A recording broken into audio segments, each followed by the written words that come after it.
It's recording. All right, fellas. So today on the Chop Shop, we're going to be talking about some interesting things. We want to thank Mo for sending us these questions while we all quarantining, having fun. Now we're going to have some fun behind the mic. So first up is Tamiko. So the first question is, how much do players benefit from coaching and why? Bam, let's go. Players benefit tremendously, bro, from coaching. Prime example, Michael Jordan under Doug Collins, Michael Jordan under Phil Jackson. Know what I mean? You know, it's once you realize and you understand that and you see the importance of coaching, you know, I mean, when you just got like players, man, and you get in systems, because you can even see, like, we could even go with Tom Brady in that system like Bill Belichick. Cause yo, them cats had a great record even without Tom Brady, like the year when they had Matt Castle. So, you know, it's just one of those things, man. Then yes, they benefit tremendously from coaching because coaches need players. Players need coaches, man, because, you know, unless it's tennis or golf, you can't do it by yourself. So you got to have a system and you got to have something put in place that's going to help you get to the goal that you're trying to achieve, man. So yeah, that's it. Good job, Miko. You got it. That was the time. Hey, that's the marker for the time. The ding, ding, ding. Hey, make sure that, or everybody make sure if you got a phone, to make sure you got your phone on vibrate or silent or off. Yeah. So with that being said, Tamiko's question is answered. Anybody got any questions on what Tamiko said? Nah, he was pretty right on time with that. That's true. It's the system. All right, so listen, we got one more person added in. We got my boy Malik down in Georgia. He was a hooper with us back at the bottom. So Malik is gonna go after Slice. So the order is Miko, Paul, Joe, Dana, Slice, Malik, and then me. All right? Yeah, that's cool. Yo. You didn't put me in the order. Oh, my bad, DC. You have to Joe. My bad. So listen, one thing to make sure in our background, if you got anything going on, so we have a quality call, make sure if you're doing something, just go on mute for a second. Then when it's time for you to talk, you can unmute. That's fair? Yeah. Fair. All right, so next up, we got Mo. It's on you, Mo. So there's several reasons I posed this question. Is because, you know, everybody's been watching The Last Dance, and to see how it's unbelievable that somebody could make a statement that you can win 82 games and still get fired or not come back as a coach. Like anybody can come in and do the job that Phil did. You know, Phil gets a lot of knock against because he had Jordan, he had Kobe, he had Shaq. Belichick the same way, you know, with Brady. So it's like a lot of people always come up with the thing like, well, LeBron's never had a Dean Smith or he's never had a Phil, and he's still been like, you know, able to do what he did. So is it coaching or is it, you know, is it the person? And I think it's, you know, it's like everybody knows it's, you know, you got to have a coach. I'm sorry. I mean, one of my favorite coaches is Larry Brown, and, you know, he coached one of my favorite players, AI, and they didn't get along. They bumped heads, you know, but it's the coaching, it's the system, it's styles. I mean, you can look at it even in Texas, or it's like San Antonio and Golden State both benefited from a coach that I think is not that great, D'Antoni. You know, Phoenix Suns had a better squad than hers when they lost that series to them. And Houston had Golden State, but how you gonna not call a timeout, set up a play, have somebody go to the hole, get an easy basket, you know, all right, I'm done. It's enough. No, so everybody will know, when I put my hand up, that means you got 10 seconds. Yeah. Right. Oh, there's 10 seconds. So yeah, just to wrap it up, it's like, yeah, it's you know, coaches, you know, hey, that's the big benefit. Absolutely. Good job. Anybody got anything for Mo? Nah, that was. Shit, I ain't hear half of it. You kept freezing up. Yeah. Oh, it is? Emily? Yeah, he kept freezing up. I ain't hear half of it. I laughed at D'Antoni. That was funny. A regular season coach. But yo, Mo, you didn't make a good point though, real quick about LeBron doing it without really not having a deep and all that type. But he did try to get the poster removed. But Pat Riley was like, no, that's our coach. You gonna listen to him and you gonna do what he says do. You know what I mean? Because LeBron was like trying to get Pat Riley come back. But Pat Riley like, no, posters I do. You know what I'm saying? So so that's the importance too of coaching and people backing him as a coach. That's super important. Oh yeah. True that. All right, we're gonna move on to my boy in New York. My man, I call him Joe Disco still because he dances with the boys on the court. We're gonna What up? So this is my thing about the coaching thing. Like, both of what you guys said hit on key points. Now check this out. What I had written down quickly is team concept over individuality and team chemistry over individuality. You know what I'm saying? So like he made the point, my man Mo made the point about LeBron. I feel like LeBron could have been further in his career if he had a better coach. Right. His coaches were more, you know, they took the back role because of LeBron. They don't know, but not Phil Jackson. See, he wasn't his coach, but he needed a coach like Phil Jackson or somebody like that could help. Like you just say, we were watching The Last Dance. Why Phil Jackson? What if Phil Jackson didn't tell Michael Jordan to make that pass? I mean, that was kind of shocking to me because I think a player of Mike's caliber would automatically make that pass. But see, what we do is players of that caliber really rather take it on their own chest. I'm going to take this shot because I feel like I trust myself. You know what I'm saying? But obviously, basketball is made up of a team concept, and that's why coaches are really kind of important. You know what I'm saying? I mean, you got a bunch of grown men with their own minds running around, doing what they want to do, and they're good in their own rights. You know what I'm saying? They're all good, but you got to mesh them together, and if you don't have a coach to do it, you ain't winning. You're not winning. Yeah, that's some good stuff right there. Yeah. Coaching is important, man. People don't realize how important they are. I mean, teams that invest in coaches win. Teams who don't win. Period. I mean, that's just reality. Anybody got anything for Joe? Nah. I do. do. Let me ask you a question. Okay, go ahead. No, go ahead, dude. Go ahead. Family, help me understand. Why is everybody forgetting about the man in San Antonio? Right. Say that again, brother. Why is everybody forgetting about the man that created a dynasty in San Antonio? As a coach. I understand Phil. I ain't gonna never take anything away from Phil. Be clear. But that man in San Antonio created a system that was damn near flawless with a bunch of role players. Regulars. Well, I think that's the next question, though. Right. We're going to get into that in a second. Yeah, in a second. We'll get into that. That's So right. what we're saying basically is how much do players benefit from coaching and why? So when it's your turn, you can express like that, using Pop as a scenario to why that's so key, because that's a good, if you look at it, that's a good point right there. You know? Very good point. Very good point.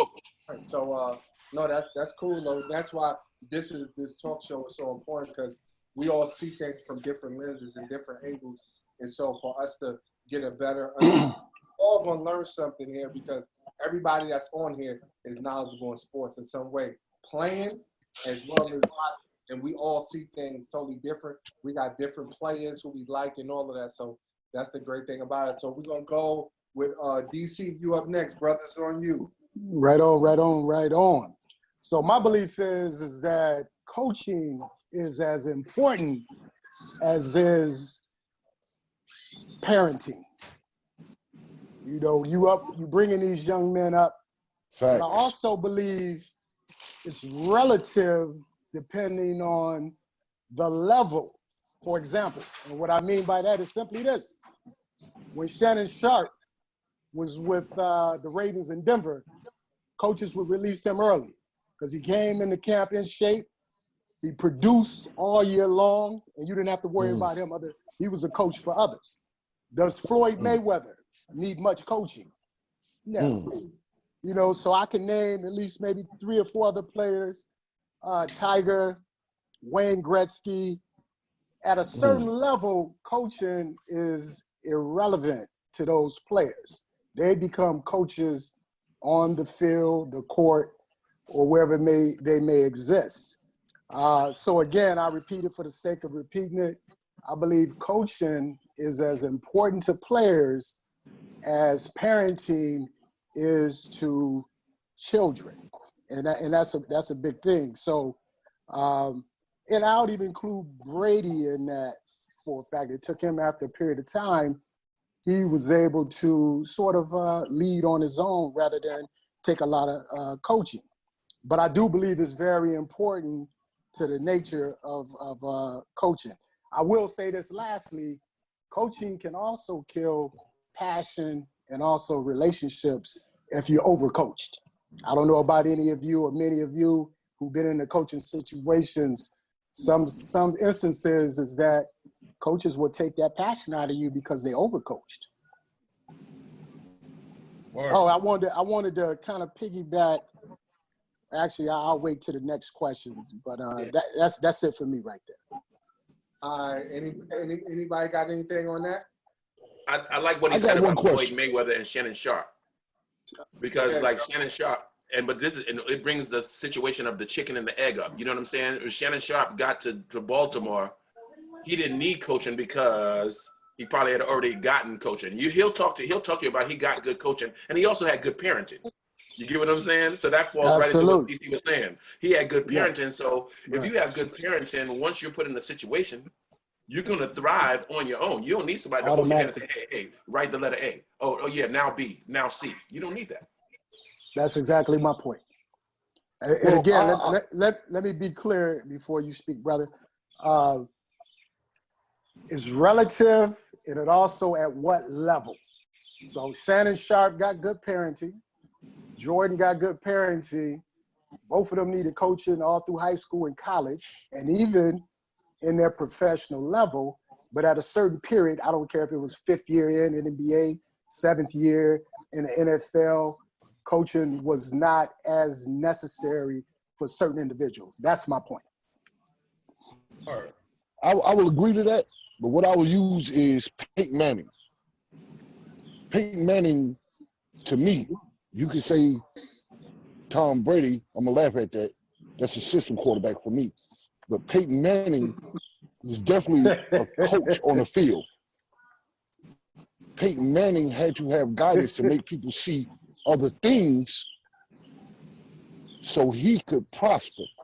Peyton Manning wasn't going to win what he won without right coaching. And he had the perfect coach, a passive-aggressive coach. So he would understand, hey, I need you to see this right here. I need you to see this right here.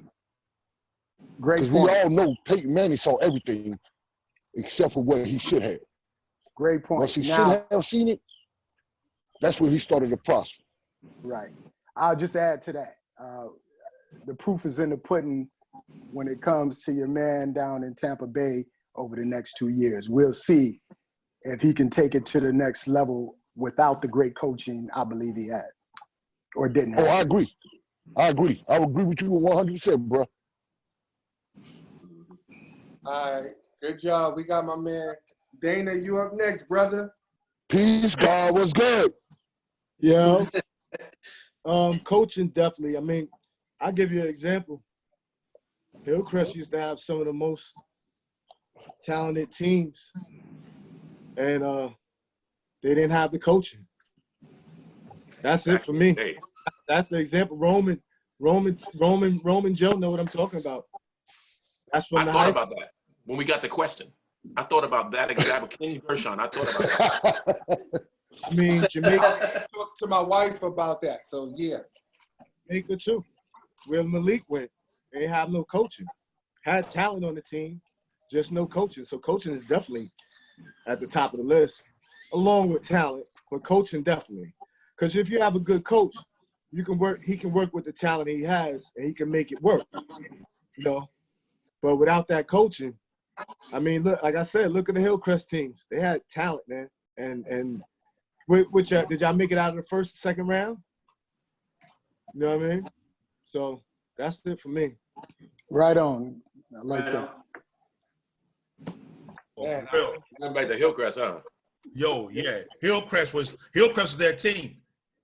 Guys, listen, this is crazy. I was just telling my wife today, we were talking, and I said our high school coach was so far behind in understanding culture and kids and stuff like that. At one time, our school had Ty, BJ, Joe, Osborne, and Lance. I was just thinking about that because I was still in junior high school, and all of these guys were way better than me. And I was saying to myself, like, man, we got all of these dudes in one school, and I'm missing a whole lot of people, right? So basically, what I'm saying, our school had enough talent. If there was a great coach here, easily city champs, easily, not even close. But when you have a coach who don't know what they're doing, you get the results that we got. Yeah. Crazy. Hey, yo, check this out. When DC and Malik was talking, right? They was talking about the necessary of coaching, and Malik brought up something that triggered me, right? If you think you got good parents in the home when you're younger, does that make a player need more coaching, need less coaching when he gets to the league and to college? I think so.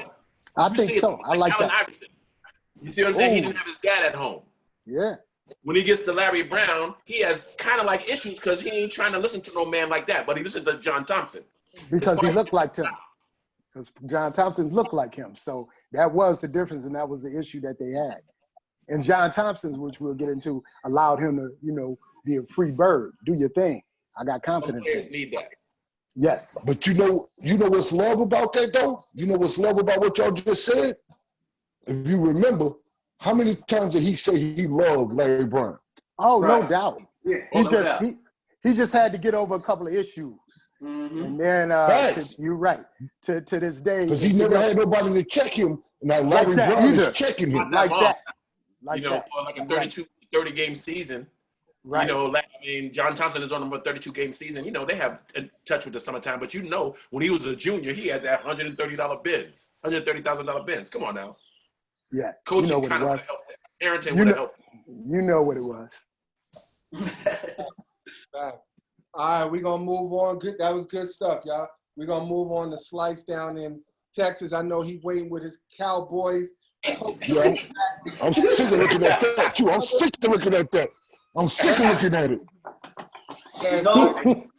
If I had to put a percentage on coaching and players, I say coaching, I probably put it maybe around about 60, maybe 60, 70% coaching. But per se, I like to pick up an example like when Dak first got here for Dallas starting quarterback. That first year when Dak got here, when Tony Romo got hurt, and Dak had to start and everything. Now, everybody thought Dallas wasn't going to be that good. Dallas maybe win 6, 7, 8 games maybe. That season, we went 13-3. So, yeah, coaching does have a big effect on teams and how good they be and everything. But I picked up on that first season with Dak, with Jason Garrett. But come the second season, well, I would say it kind of reversed with Jason Garrett being the coach. Like, he had a great first season, but the second season, he wasn't as good of a coach to Dallas. And reason I can say that is, let's go back to when Dallas played in Atlanta. That got sacked like 6 times by Claiborne. Mm-hmm, now, everybody know you get the tight end, have him over there, and hit that end before he go out, and even have a running back over there. Or even sometimes you may have to pull that guard, tell that guard, hey, help out that tackle. They just sit up and let that Claiborne have a Hall of Fame game in one game. Now, he might have had about 8, 9 sacks the whole year, but he had 6 sacks against the Cowboys. That was straight crazy. I ain't never seen none that crazy before in my life. And that's because Jason Garrett, per se, first season with Dak now, yeah, he did a great job. But that second season, He did a terrible job. Anybody who can't make adjustments after halftime, me and Mo talk about that all the time. I never seen Jason Garrett be able to make adjustments like other coaches around the league. Like per se, I know we haven't seen Mike McCarthy coach yet, but Mike McCarthy is gonna be head and shoulders above Jason Garrett. Believe that. Just by the draft, just by the free agency, the free agent players he brought on the team, and our draft was one of our best draft ever. So watch what I tell you. Yeah, it is coaching, and you can tell the difference between good coaches and great coaches, mediocre coaches. Good job, brother. Good job. Anybody got any questions? Anybody got any comments? I just got a comment. I got a comment on that.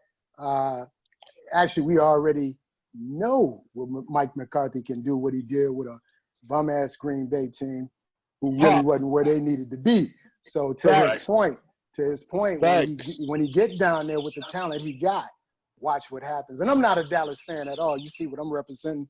Right. But I respect winning and organizations that pay their players and take care of their players. Right on. By the way, what's up? I'm sorry, just a quick digression. Rome, the brother with the bald head, remind me. Mo. What's up, Mo? How you doing? What's up, baby? All's well, man. All's well. Yeah. All right, so listen, we're gonna hold up real quick. Ty just came in, so Malik is gonna be next, then Ty gonna be, and then I'll be last. So we're gonna go with Malik next. What up, Ty? Now, and then we're gonna go with Ty. Peace. I'll go with myself. All right. So the question is, how much does players benefit from coaching and why? It's on you, Malik. And listen, when I go like this, I want everybody to be looking at me, because when I go like this, that's 10 seconds, and then we're going to cut it off, all right? All right. Peace, everyone. Be clear. I think coaching is 89%, 80 to 90%. This is why. We've seen way too many all-world players, regardless of sport, be futile in what they do. But when they get the right coach at the right time, you got to remember, Jordan had Doug Collins. He let him go. Orlando Wolves was on the team at the time. Orlando Wolves was an all-star. What happened to that team? Nothing. You got to look at several players. You know what? I'm gonna bring it back to Dana. Dana broke up my high school. We went 2-14 before I left the team, because I got my coach crying to me every day.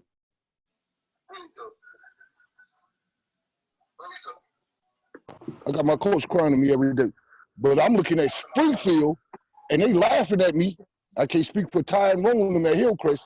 They laughing at me because, shit, we just going to go boxing one on you when you come into the game. I'm coming on the bench. If you don't look at coaching, regardless of the talent that's on the field, to give them guidance, what's going to happen? But when you can get a dude that knows how to unleash the beast in the weaker ones, and sky's the limit. Right. Sky's the limit. Pop, greatest coach of all time, if you ask me. Pop took a bunch of role players and took off. He created a dynasty in 15 years. We'll get a chance to debate on that question. Anybody got anything from Malik real quick? Nah, that was perfect. All right, Ty, it's on you, brother. Fly Ty in the house.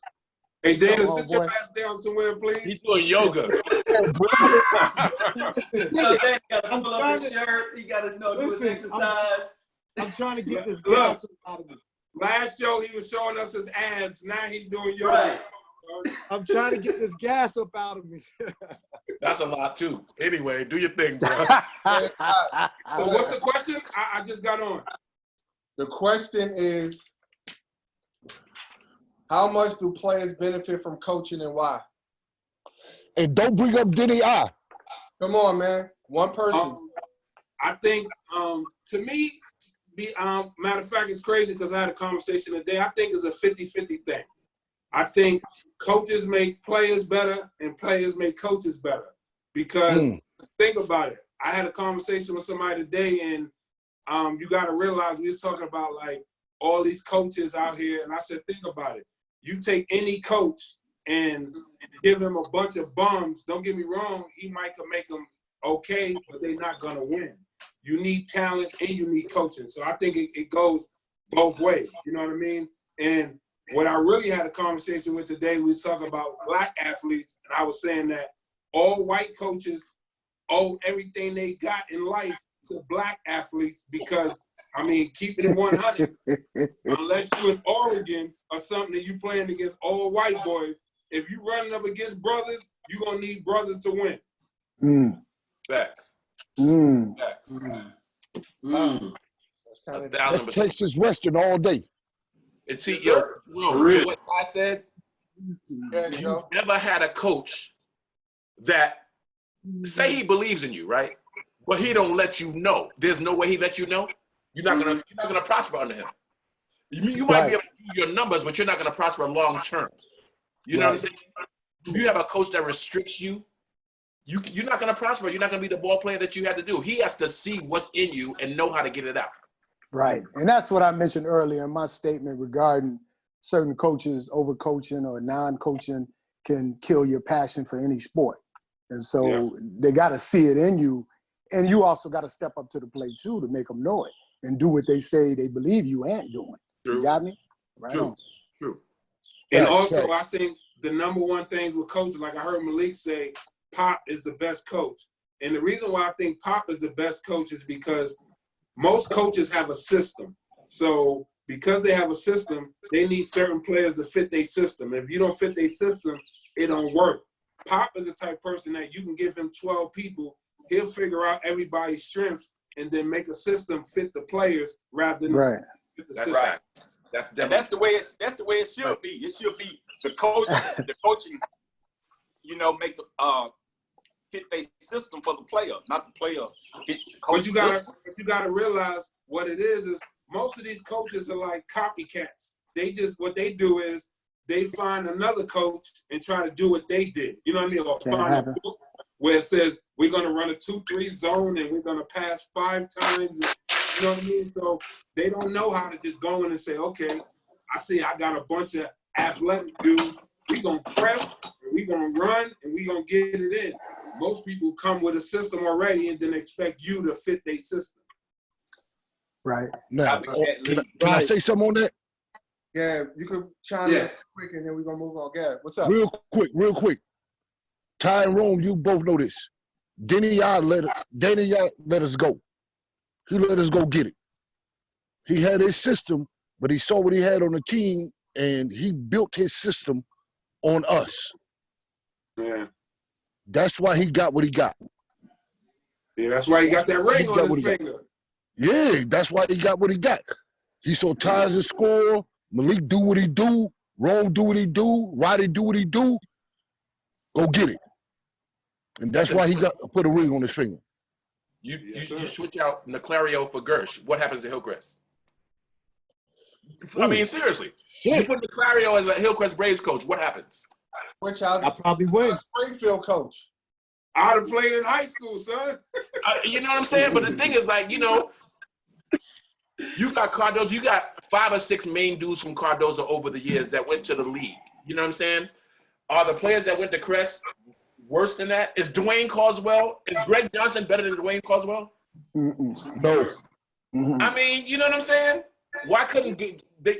Anyway, I ain't gonna. I know exactly what you're saying. Trust me, I feel your pain. That's why we talked about. You talking about Big Caldwell played for the Kings? Yeah. Yeah, I remember. But Greg was undersized though. Greg was undersized though. Yeah, for sure. But the thing is, when Greg was at Laughlin, when he came to the Crest, we used him as a center. Yeah. How tall was he? He dunked on my 6'9" guy, made him cry. Yeah, that's nice. Greg Johnson ain't taking no dribbles, baby. You get that thing in the plane, he going up, and you going up with him. He dunked on You everybody. might as well just get and go up with him, take the ride, the free ride, and just go down court. Yes, sir.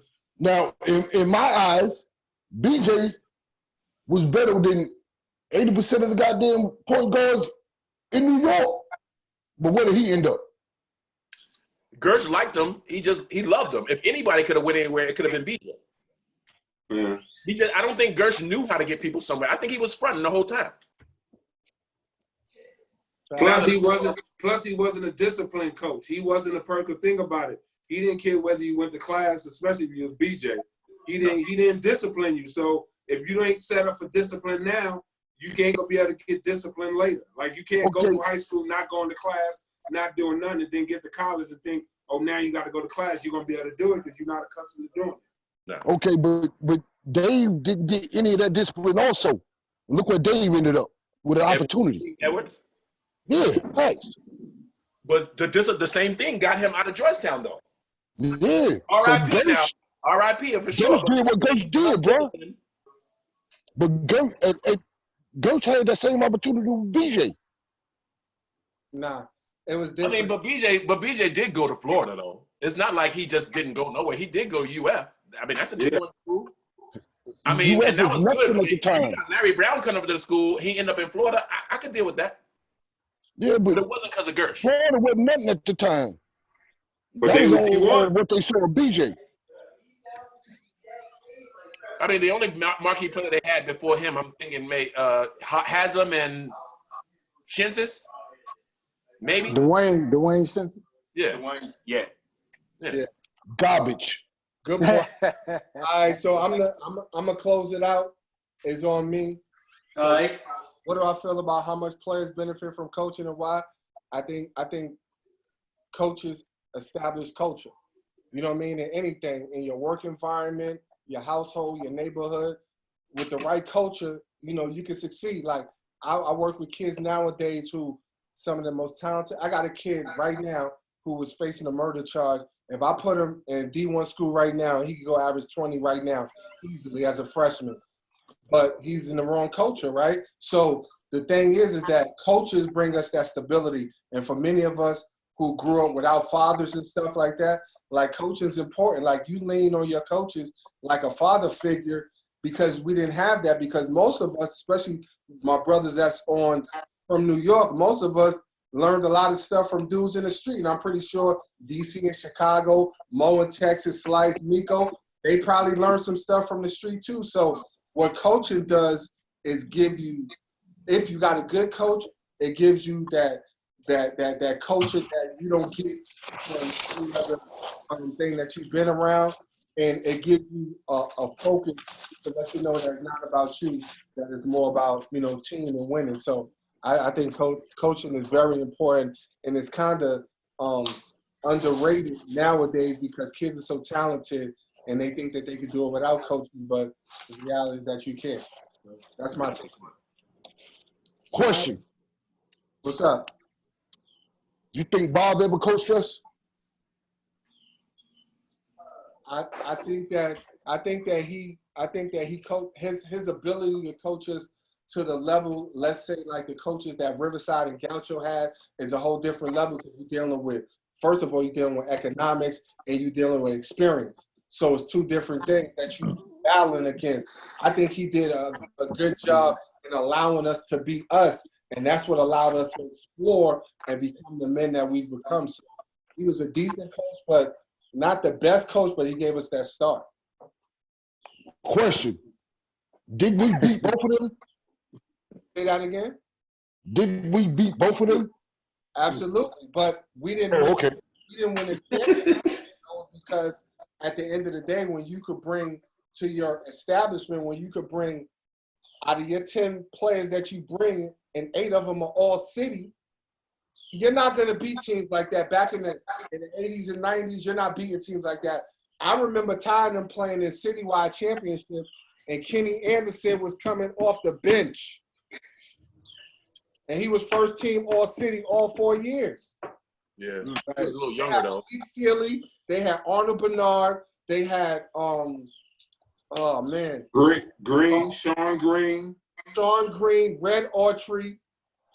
Come on, man. Like I think Kenny and Red Autry is probably the the two least players on the team, and they was first team all city. So you wasn't Omar first city?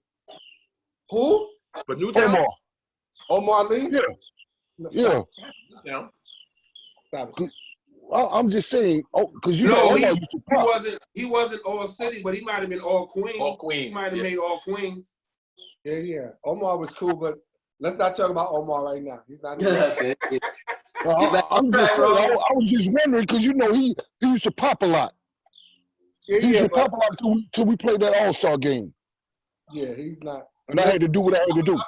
Before we go on our next segment, I gotta give props to my man Joe up top, because me and him had this conversation. Like, this dude, when I say somebody was nice, you know, I don't give a whole lot of people credit. Like, older than me, Joe was nice. I still call him Joe Disco.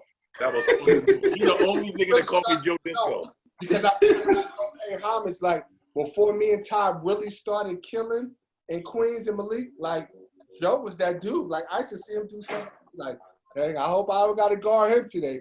Hey, I went away, and these niggas got like, I went away, they was like, gone. But you know what? That's all respect, too, because, you know, all we had was ball. No doubt. Yeah, fathers coming to the park, taking us to the park, all we had was basketball. So I'm going to tell you. The fact of the matter is, Rome pushed me on you. Yo, I'm going to tell you like this. Y'all think, like, so Kyrie, we know Kyrie handle is crazy, right? That dude, Joe, his handle, yes, sir. I ain't gonna lie. You I can still dribble it. still playing the ball, you be like, dang, I do not want to guard him today. Yo, I remember. Hey, yo, Jerome, I ain't gonna front, man. Yo, I remember that. It was like you, Todd, Joe, Earl the Goat, Manigault. Yeah, I ain't miss a comedian. Crazy. All right, so check it out. We're gonna move on, man. We're gonna move on to the next question. I think this is a good one because I heard a lot of people talk about, you know, the different coaches or whatever. So now, name, Nico, you are first. Who are your top 5 coaches in any sport? It don't matter. Any sport. So we're gonna go with Nico. All right, word. All right, son. Since I'm in here with all these New York cats, I gotta, yo, shot. All right, son. All right. Yo, so check this shot, right? Yo, shot. Hey, stop that. All right, man. So we got Phil Jackson. You can't fake it in New York, brother. Bill Belichick, whatever, Shine. Bill Belichick, Nick Saban, Coach K, and Gino Auriemma, man. Who was your first one? Phil Jackson. Okay. That's what's up. So this is what we're going to do. We're not going to ask questions on this one because we want to speed it up so we can get it back. We just going to go around. So I think Mo is next, right? Okay. Yeah, Mo, who's your top 5? Not in any order, but I got Pop, Larry Brown. I'm gonna have to go with my man, my frat brother, and you know he coached my team, Mike Tomlin, Mike T. I had to put him up there. Coach K and Auriemma. Okay. All right. So what we're gonna do is we're gonna go through everybody and then we're gonna have a little discussion on it. Joe, who you got? I got Pop, Phil Jackson, Tony Dungy, Bill Belichick, and Doc Rivers. Okay, we got diversity. Yeah. Doc Rivers, because we'll go into it. Joe. Go ahead. Nah, see, Doc Rivers, he's a player's coach, and you're not the type of person where, okay, ask Scottie Pippen, if they say Doc Rivers is Scottie Pippen coach, Scottie Pippen will go in the game, it's going to be an issue in the locker room. Yes, it is. Be a physical issue in the locker room. I like and I'm that. not really mad at that. You know what I'm saying? Because your coach got to have your ultimate respect, and he don't have to take it from you if you give it to him, and he do the things that he needs. Hey, he said something right there. Let me just interject real quickly.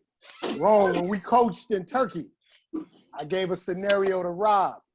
There will be no towels in the face like that dude from Boston got. What was his name? He had Boston now as a general manager. Danny Ainge. Who threw the towel? Was it Robert Ory? Yeah. My thing is, to his point, you gotta command and have that respect. We gonna have a problem. What I tell Rob, I'll swing with you because you're not gonna disrespect me in that way. So that's very important right there. No doubt. Okay. It's on you, DC. Oh, it is. All right. Yeah. I went historical. I'm going with John Wooden, Vince Lombardi, Bear Bryant. Damn, you went back. And then I'm gonna flip it. Then I'm gonna flip it for a year when the Chicago Blackhawks won back to back. I found out about this dude named Scotty Bowman who won like what did he win? A record 9 Stanley Cups. Hey, that's the one that used to coach the Red Wings. That's right, and the Penguins. You're right. And then my man, I see you got the right group here. They know about all sports. And then I'm gonna go with Phil Jackson. And my honorable mention is Pat Summitt of Tennessee. Back. That's a good one. That was a good one. Got Dana, you up next. Phil Jackson, Pat Riley, Bill Belichick. I'm gonna go baseball, so I'm going Joe Torre. Thanks. What? Billy Martin. Hey, I want to go Billy Martin, but The alcoholic? I can't. I said Pat Riley, Bill Jackson. Oh, and Gino Arrieta. Good job. Gino from Connecticut. That's Yeah. Slice up next. Okay. I'm gonna go with the fedora. My man, Tom Landry. Yes, sir. I'm gonna go Tom Landry, Vince Lombardi, Bill Belichick, Red Auerbach, Phil Jackson. Okay. That's good. That's a good enough. That's some good folks too. All right, Malik, it's on you, brother. I gotta go with Pop first. No doubt. Now, what I gotta do is give Gino his credit for 25 years of excellence. After that, I'm not gonna give a cheater anything, so Bill Belichick gets nothing. But I'm gonna give Nick Saban and Bear Bryant their due. But y'all already knew that was coming. You know me. Yeah, that Alabama, we already know. Yeah. Yeah. I already set that down. You already know what it is. Right. And after that, before I even say Phil Jackson, I got to give Pat Riley his due. But, I got a lot of New York Yankee coaches that I want to throw in there, but I'm going to leave it at that. All right. That's a good list. It's on you, Ty. I'm trying to switch around in sports. I'm going with my man Phil Jackson. Dope. Then I got to go with Oriema. Dope. Then I got to go with Belichick. Then I got to go with Joe Torre. Dope. And then I got to go with my girl Pat Summitt. Good one. That's good. That's a good list. So I had to cross a couple people out. I had to cross three people out. I had a list first. At first I had Phil, Bill Belichick, Nick Saban, Popovich, and Pat Riley. Pat Riley, Pop, and Nick Saban, I had to cut them out because I had to go with Coach K, Gino, and Pat Summitt. Those was my 5 that I had. So I picked Gino because he got 11. Pat Summitt got 8. Coach K got 5, and he got 5 gold medals. 3 as head coach, 2 as assistant coach. Bill, whether you hate him, like him, love him, or whatever, he's the best college football. The best NFL coach. And Phil Jackson, is the best coach. 11 championships. Wrong. I want to go with an honorable mention, man. Hold on. Go ahead, Mo. Hey, I'm surprised you have Bill Walsh on there. Nah, you know what? It's 49ers. Nah, see, it said the top 5 coaches. If you're not the top, Bill Walsh is good, but I can't put him. If I'm gonna pick an NFL coach, I gotta go with Belichick. I'm going with the best. I'm not going with who I like. I'm going with the best in their skill. So Rome, let me ask you a question. It don't matter if he cheated or not? Right. I mean, we don't, yeah.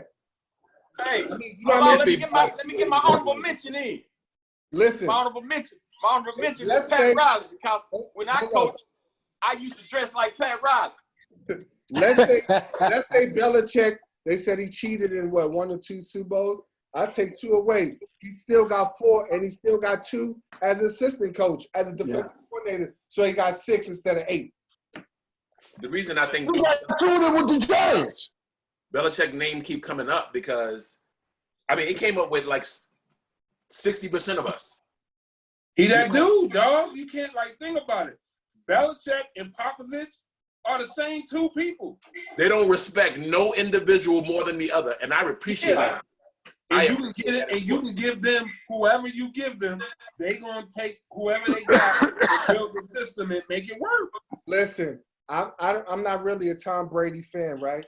I'm not even a Kobe fan, but I can't leave them off of my list of the top guys. No doubt. No matter if they're not your guys, if you play a sport and you know what it takes to be good, you got to respect that. Regardless. When we did the top 5 quarterbacks, I was trying to figure out all type of ways because I'm not a Brady dude. I'm like, I can't do it. Got to put them in there. Hey, that's emotions versus facts. Emotions versus facts. You got to go with the facts. Hey, I got a couple of exceptions, not in this, but a couple of players or a couple of coaches. After DC, go ahead. Real quick, I almost want to throw Bobby Knight in there because Bobby Knight kicked a lot of ass with just Mr. Indiana NBA. He didn't recruit the primetime players, and he knocked dudes out. So I almost want to put in there. I just, but he was one of them players, one of them coaches who kills your passion. He might kill your passion, and if it ain't for you, it ain't for you. If you let him. Well, a lot of dudes ain't built right to go under that system. That's why Isaiah left early. A couple dudes left the school because they did let them, and that's probably because they didn't have fathers on that. But ABC, to your credit, Bobby Knight got more national championships than Dean Smith, though. That's my point. That is my point. And way less talent, which leads me to my big point. I take exception with Gino Auriemma, who get 10 McDonald's All-Americans every year. I got a problem with Coach K, who get 10 or 12 every year. Is that really coaching, or you just getting top league talent? You still got to put them in positions to win. Now, I heard New Yorkers. Y'all heard your team, and I know it was a lot of talent because I saw Fly Tide play, and I played with Rome. So I know the talent was there. But what I'm suggesting to you, Phil Jackson, in essence, was a conqueror of egos and know how to put players together. And that is a part of coaching. But what I'm saying is Coach K was a better recruiter than he is a coach because he didn't after about 1988, don't get me wrong, he built that program. But after about 1989, 90, he didn't have to really coach a lot because he has second generational NBA players, if not pro league players. They coming in the system already. He has his assistant coach. And what I'm saying, Gino is the same way. I'm saying that's why I roll with Bobby Knight, who can go get a bunch of mediocre dudes, get them to perform at a high level and beat some of the best out there. And then my second dude is Pop.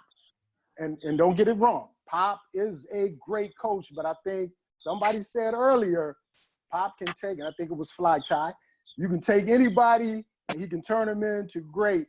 What I'm going to suggest to you, and I'm a Bulls fan before Jordan got there, if you really look at, and I'm going to get some pushback on this, if you really look at the Bulls teams, they didn't have no real elite players. It was guys who made them good. So what I'm saying is, you got it. No, Roman Todd will tell you this, bro. I'm going to stop right there. Hold on, feedback. No, I'm going to stop right there and we can get some feedback. Hold on. Raise your hand. Because I said a lot. Listen, real quick, so that we'll have quality make sure we raise our hands so we'll know, because we gonna talking over each other. Put your hand up or something so that we're not interrupting what the person's saying. So I'm gonna say something real quick, and then I'm gonna go to Mo and then Malik. But it's one thing I got to give Coach K credit that's different is that Coach K, when he first started winning, he had white boys, right? No doubt. Johnny Dawkins, Tommy Amica, that was started the run of getting brothers there. Yes. But like all great coaches, he had a system. But when he started recruiting the Grand Hills, the Kyries and Elton Brand and Corey Maggette and them, he switched up. Unlike Dean Smith, who stayed and who kept his players in a certain way of doing things, the Jerry Stackhouse, Rasheed Wallace. Coach K at least allow you to go and be yourself. Well, let me, before Mo go, just to give you a rebut on that. There was a reason why he did that. You remember this, and I'm going to name it.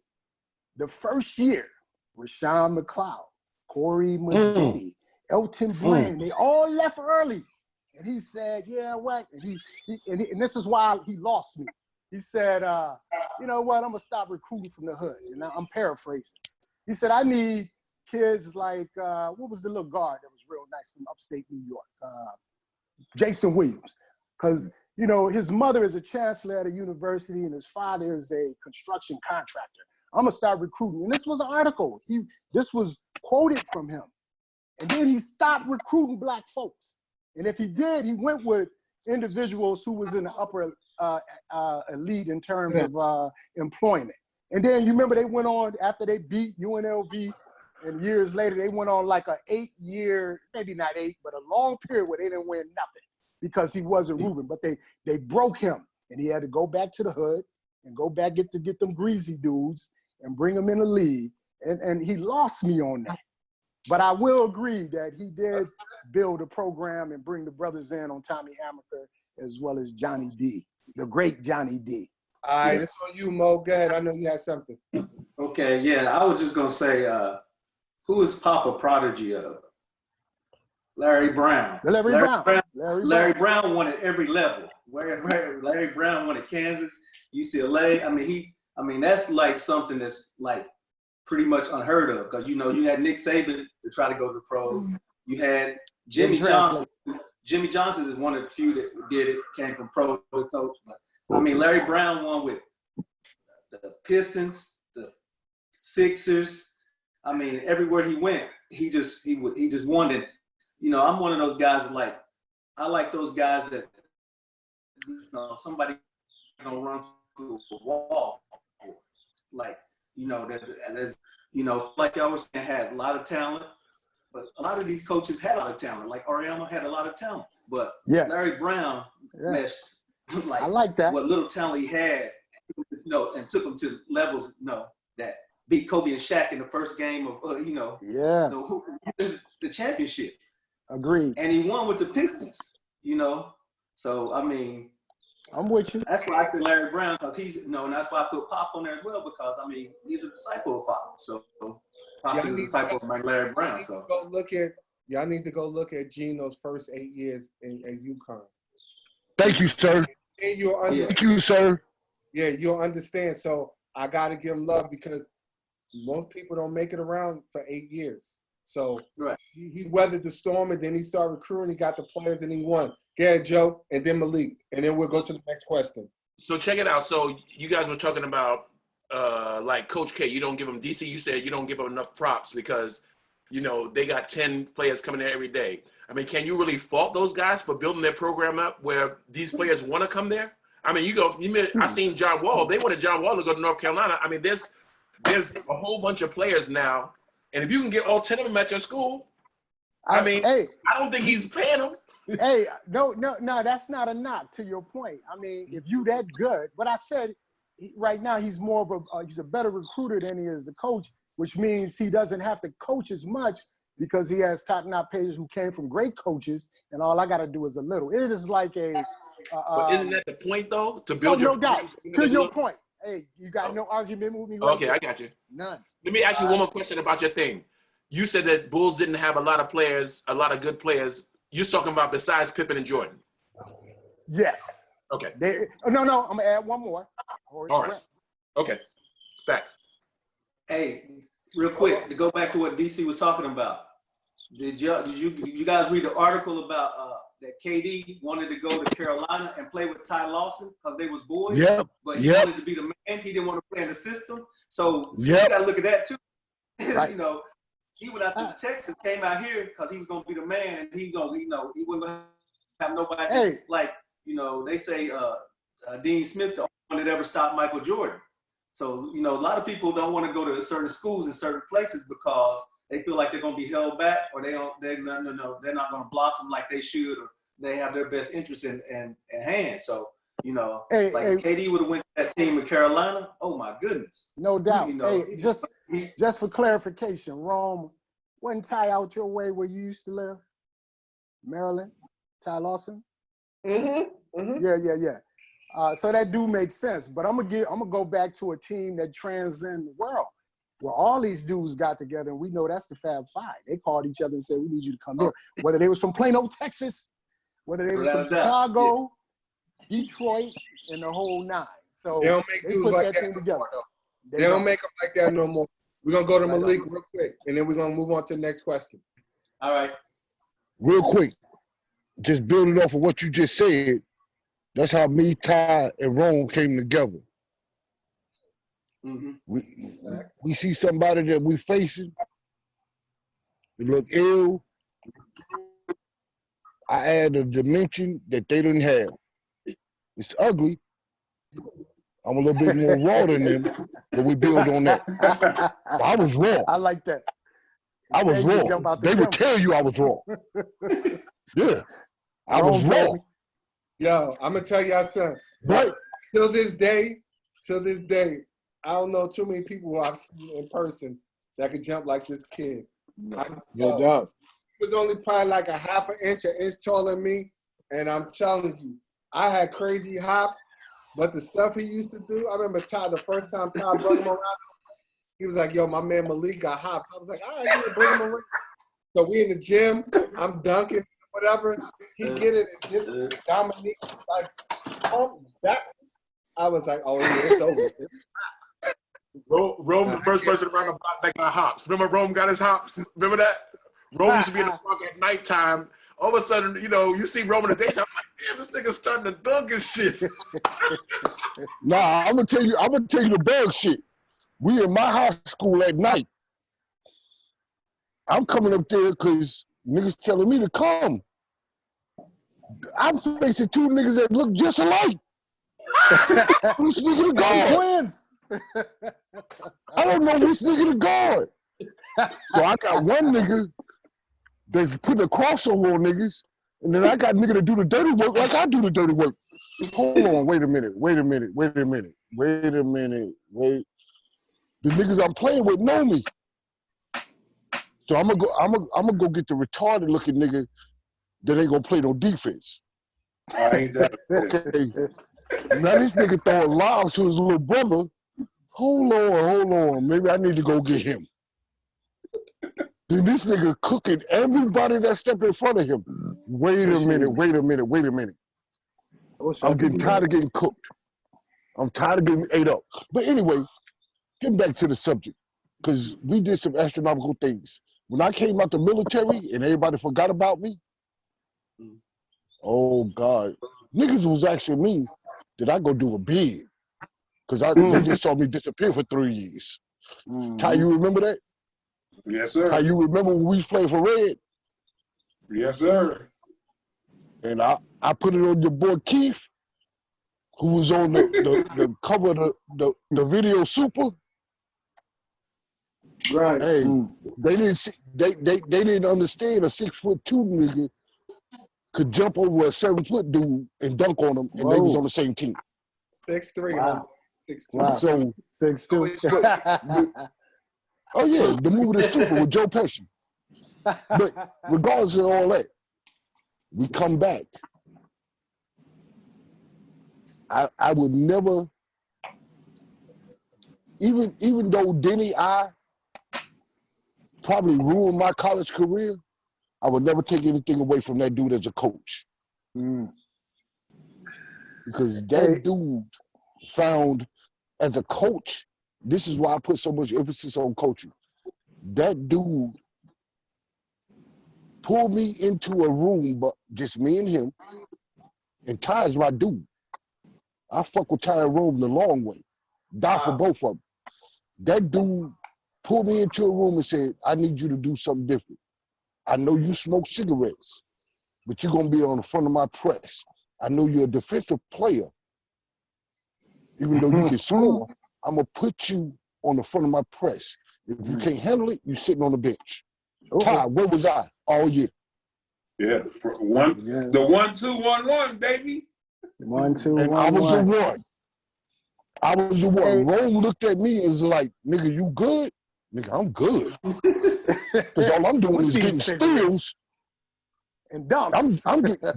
I'm getting steals and doing highlight reel dunks by myself. He fed into my athletic ability. Say, Malik, I got looks from USC. Look, bro, be clear. I ain't trying to take over the conversation. I'm trying to come to USC behind Harold Miner on that. I'm trying to come what to branch USC of the Army behind was you in? Or what branch of the military was you in? Army, all day. Army, man. You know I figured that. Where was you located?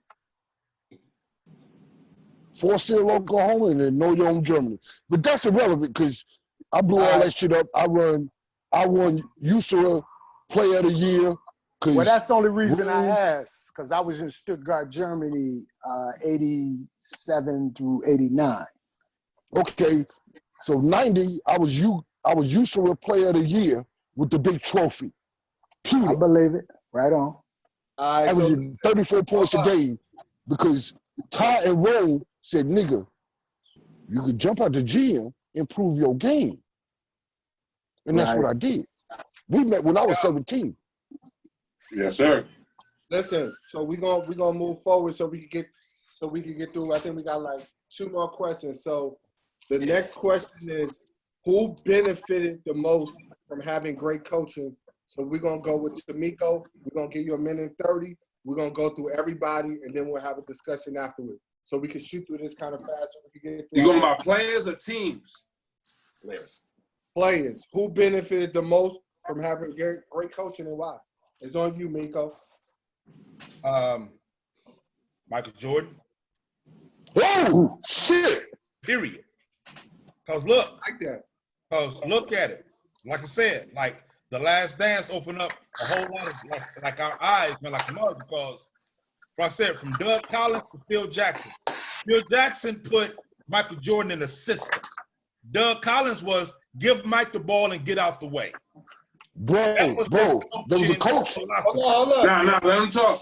Yeah. Okay, his coaching philosophy was everything absolutely revolved around Jordan, which is why Jordan was winning scoring titles and defensive player of the year. And Jordan was doing everything, and everything revolved around Jordan. But Phil Jackson came in with the system.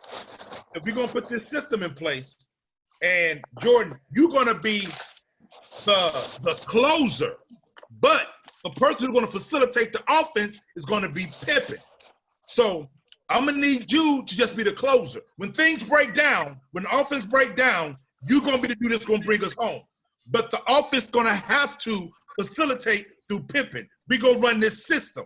And when they was breaking down how the triangle is set up on different sides of the court, and you seeing that they're running the system, and they was talking about Jay Williams said that within the triangle offense, he said when he ran it, it's like 32 cuts per possession.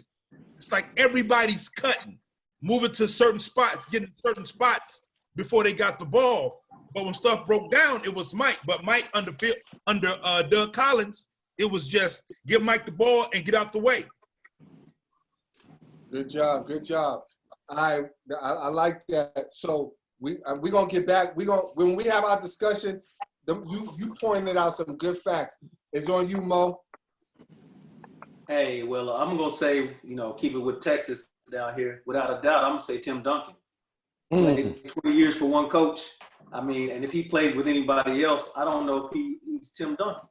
You know, the way Pop managed his minutes, the way Pop surrounded him with certain players, you know, the system he was in, it was just perfect for Tim Duncan. I mean, him and Pop meshed just like, you know, like that. And one of the things Kobe said is like he wished he could have had the same coach for 20 years, you know.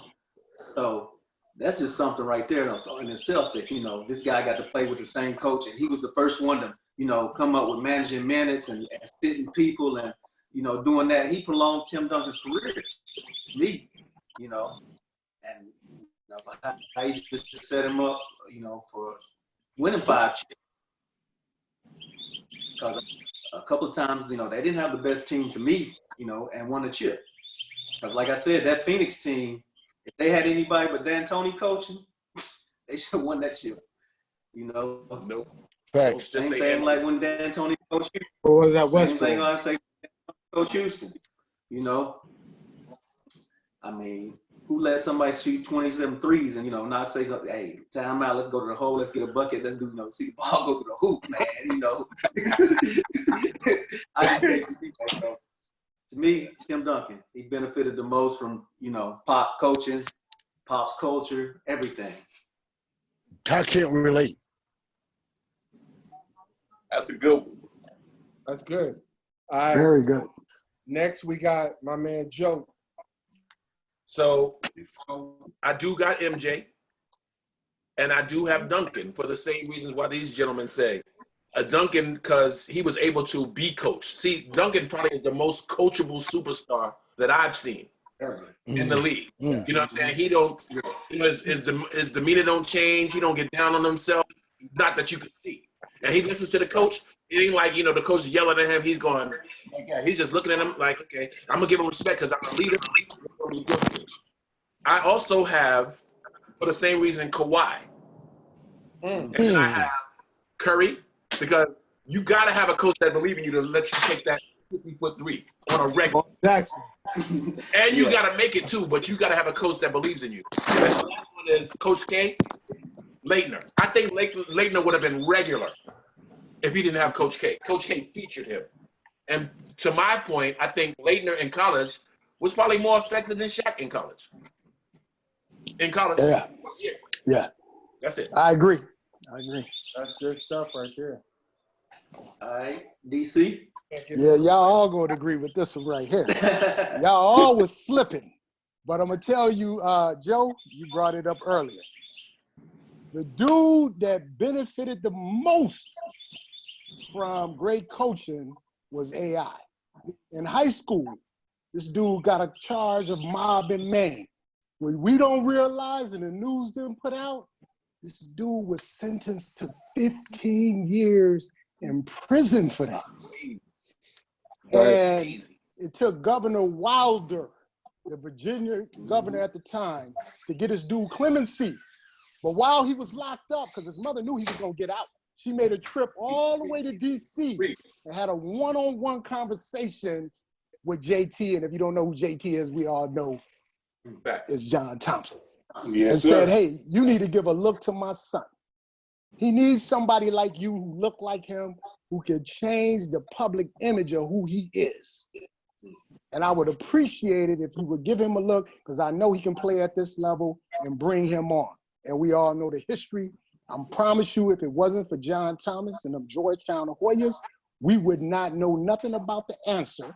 That's facts. In the league this day. So I'm going to tell you right now, that dude, and he did have the cars and what else, but what you didn't hear about is that dude getting in any trouble for all his years at Georgetown. And if it wasn't for that damn Ray Allen, they would have got another championship. So AI is my dude. No doubt. Good job. Okay, that's good. We're going to have a discussion. It's on Dana next. Listen, I really can't. I mean, to be quite honest with what you guys said, I got to go with what you guys said as far as I really can't think of anybody right now. I've been thinking about this for a couple of days. I said MJ and I said Tim Duncan because, you know, Tim Duncan's in my top 5. Yeah, I couldn't say anything else besides that. Besides Tim Duncan and him being in that system with Pop, and like what's his name said, him flourishing like he did. That's my only thing. I can't give anything else more than that. So I'll say Tim Duncan. Right on. All right, it's on Slice. Wrong. Boy, I'm glad ain't nobody steal my thunder, boy. I'm gonna tell you right now who benefited the most. Shaq and Kobe from Phil Jackson. When Phil Jackson got there, that's when them boys pulled together and started winning championships. And plus, Phil had to deal with a whole lot of shenanigans, as we already know, between them two. But them two didn't even have no championship. Shaq had went to a championship, but he didn't win in Orlando.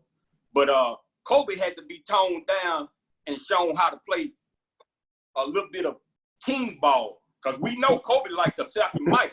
He don't pass to nobody. So watch your mouth. Watch your mouth. It ain't no doubt. Phil Jackson.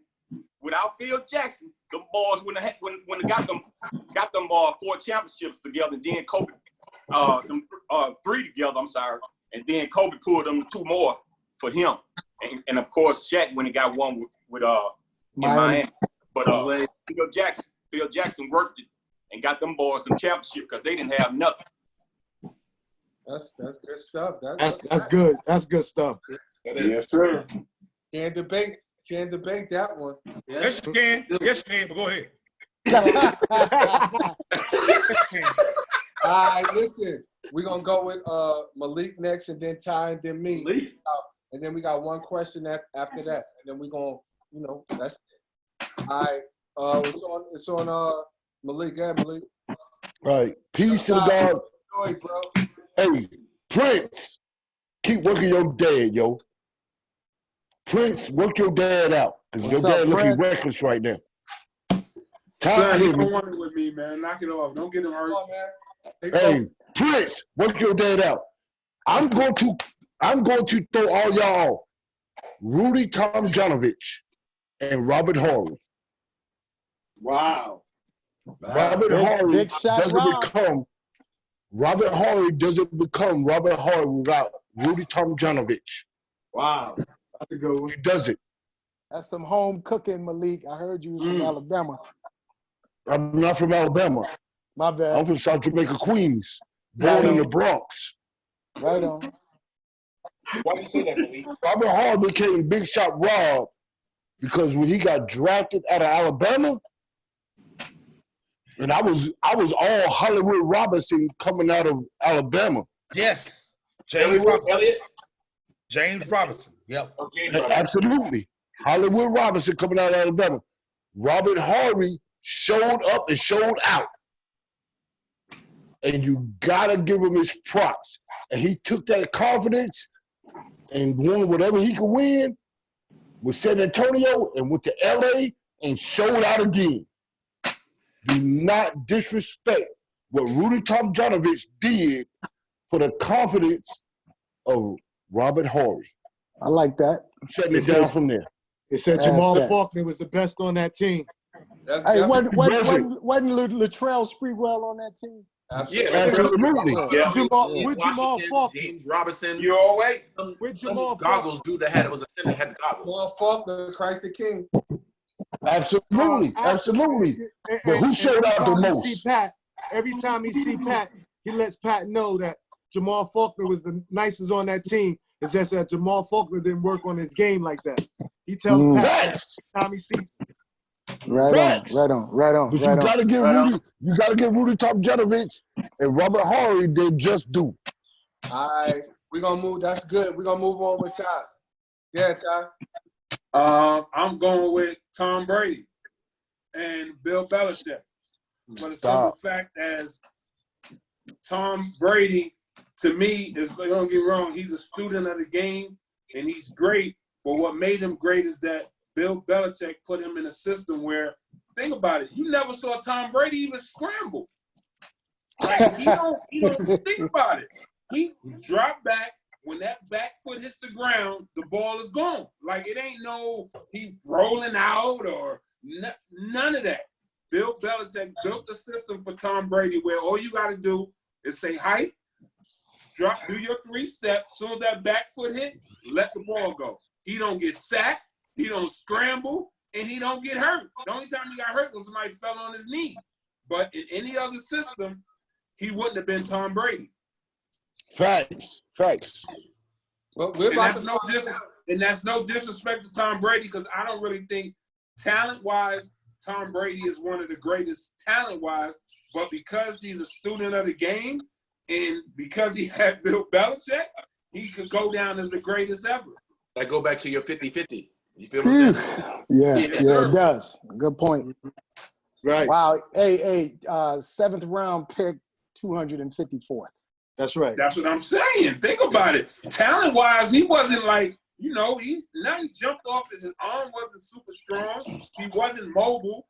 Nothing jumped off the page on him, but I could tell when he got to New England, him and Belichick did a lot of time sitting in there watching film, and he just mastered the game. Like he's a master of the game. Like I always tell these young boys, they think like I had a discussion with somebody talking about talent and all that, about Larry Bird couldn't play right now, and they going by athleticism. But I said Larry Bird will kill these dudes right now just for the simple fact that he knows the game. Offensively, for sure. Offensively, for sure. I don't know about defensively, but offensively, for sure. Yeah, absolutely. But you think about it, really in the NBA, the way you can't touch nobody, it ain't too many. And they switch everything. Nobody's really playing no real defense. Like, you can't do nothing. The only thing you can do is keep your man in front, put your hand up, and hope he miss. Yeah. That's a lot like you, bro. Oh, there you go.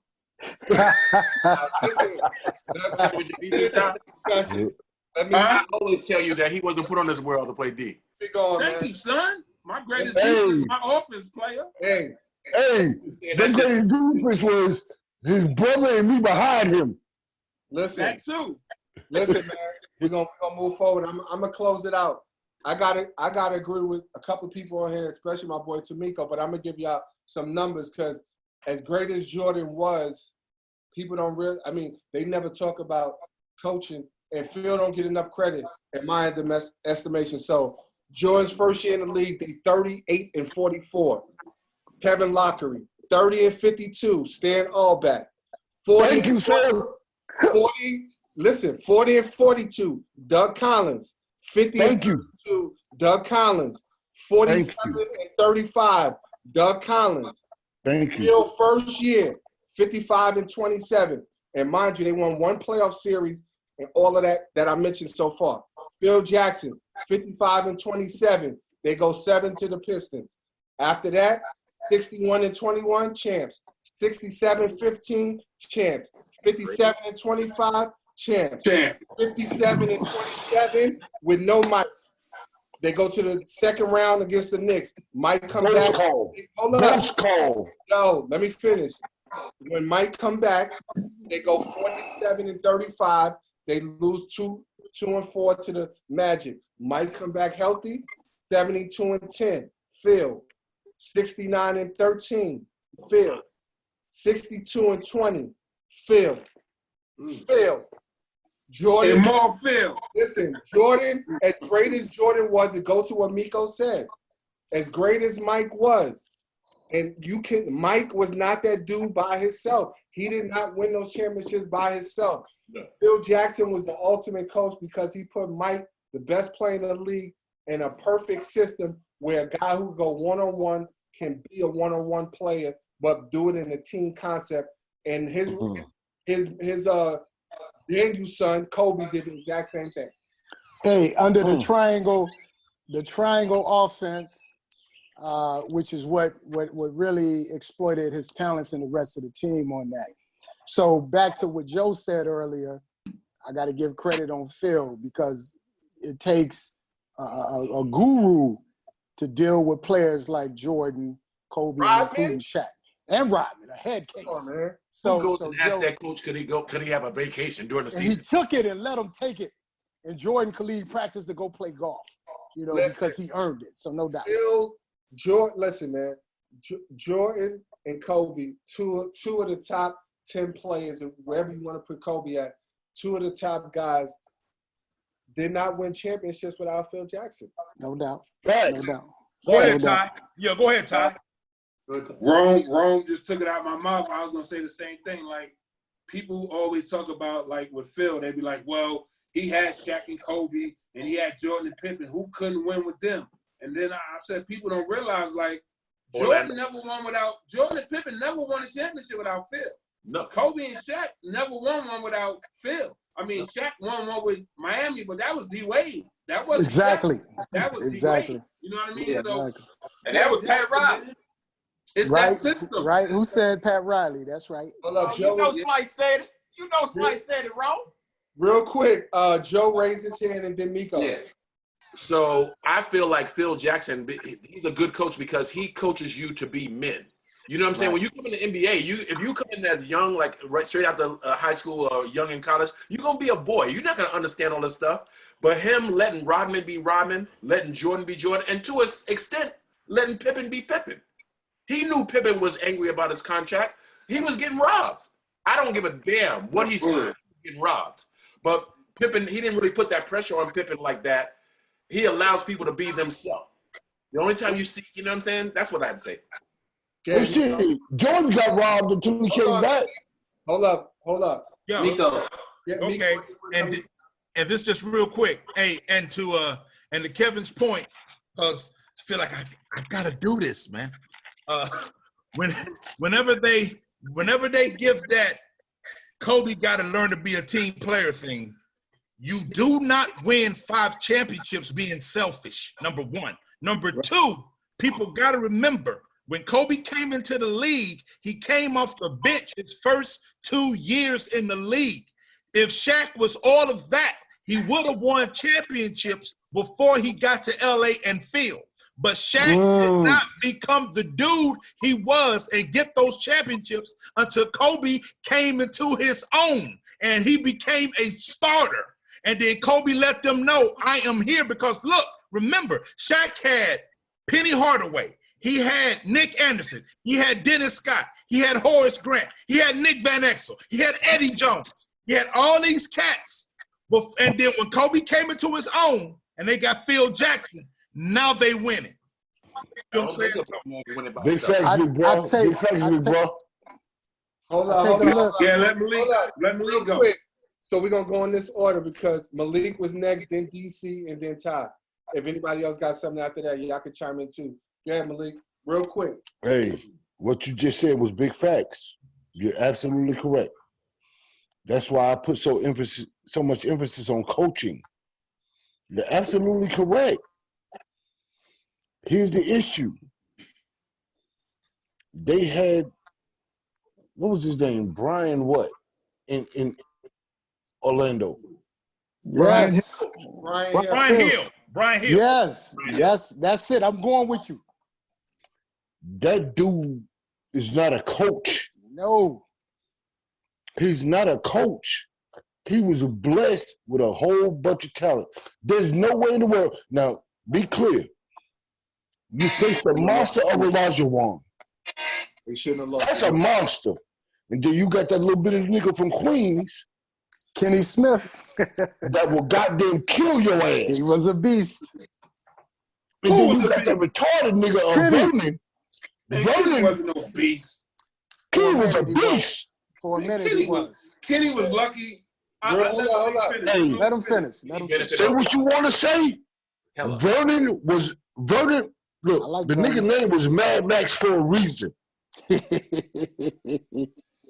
Vernon was a madman, but you still got Robert Horry, who Rudy Tomjanovich is feeding into. Kenny is solid. University of North Carolina. Hey, don't nobody want to give Otis Thorpe his props. Hey. But that dude cleared everything out. He cleared everything out. Now you got to worry about Olajuwon.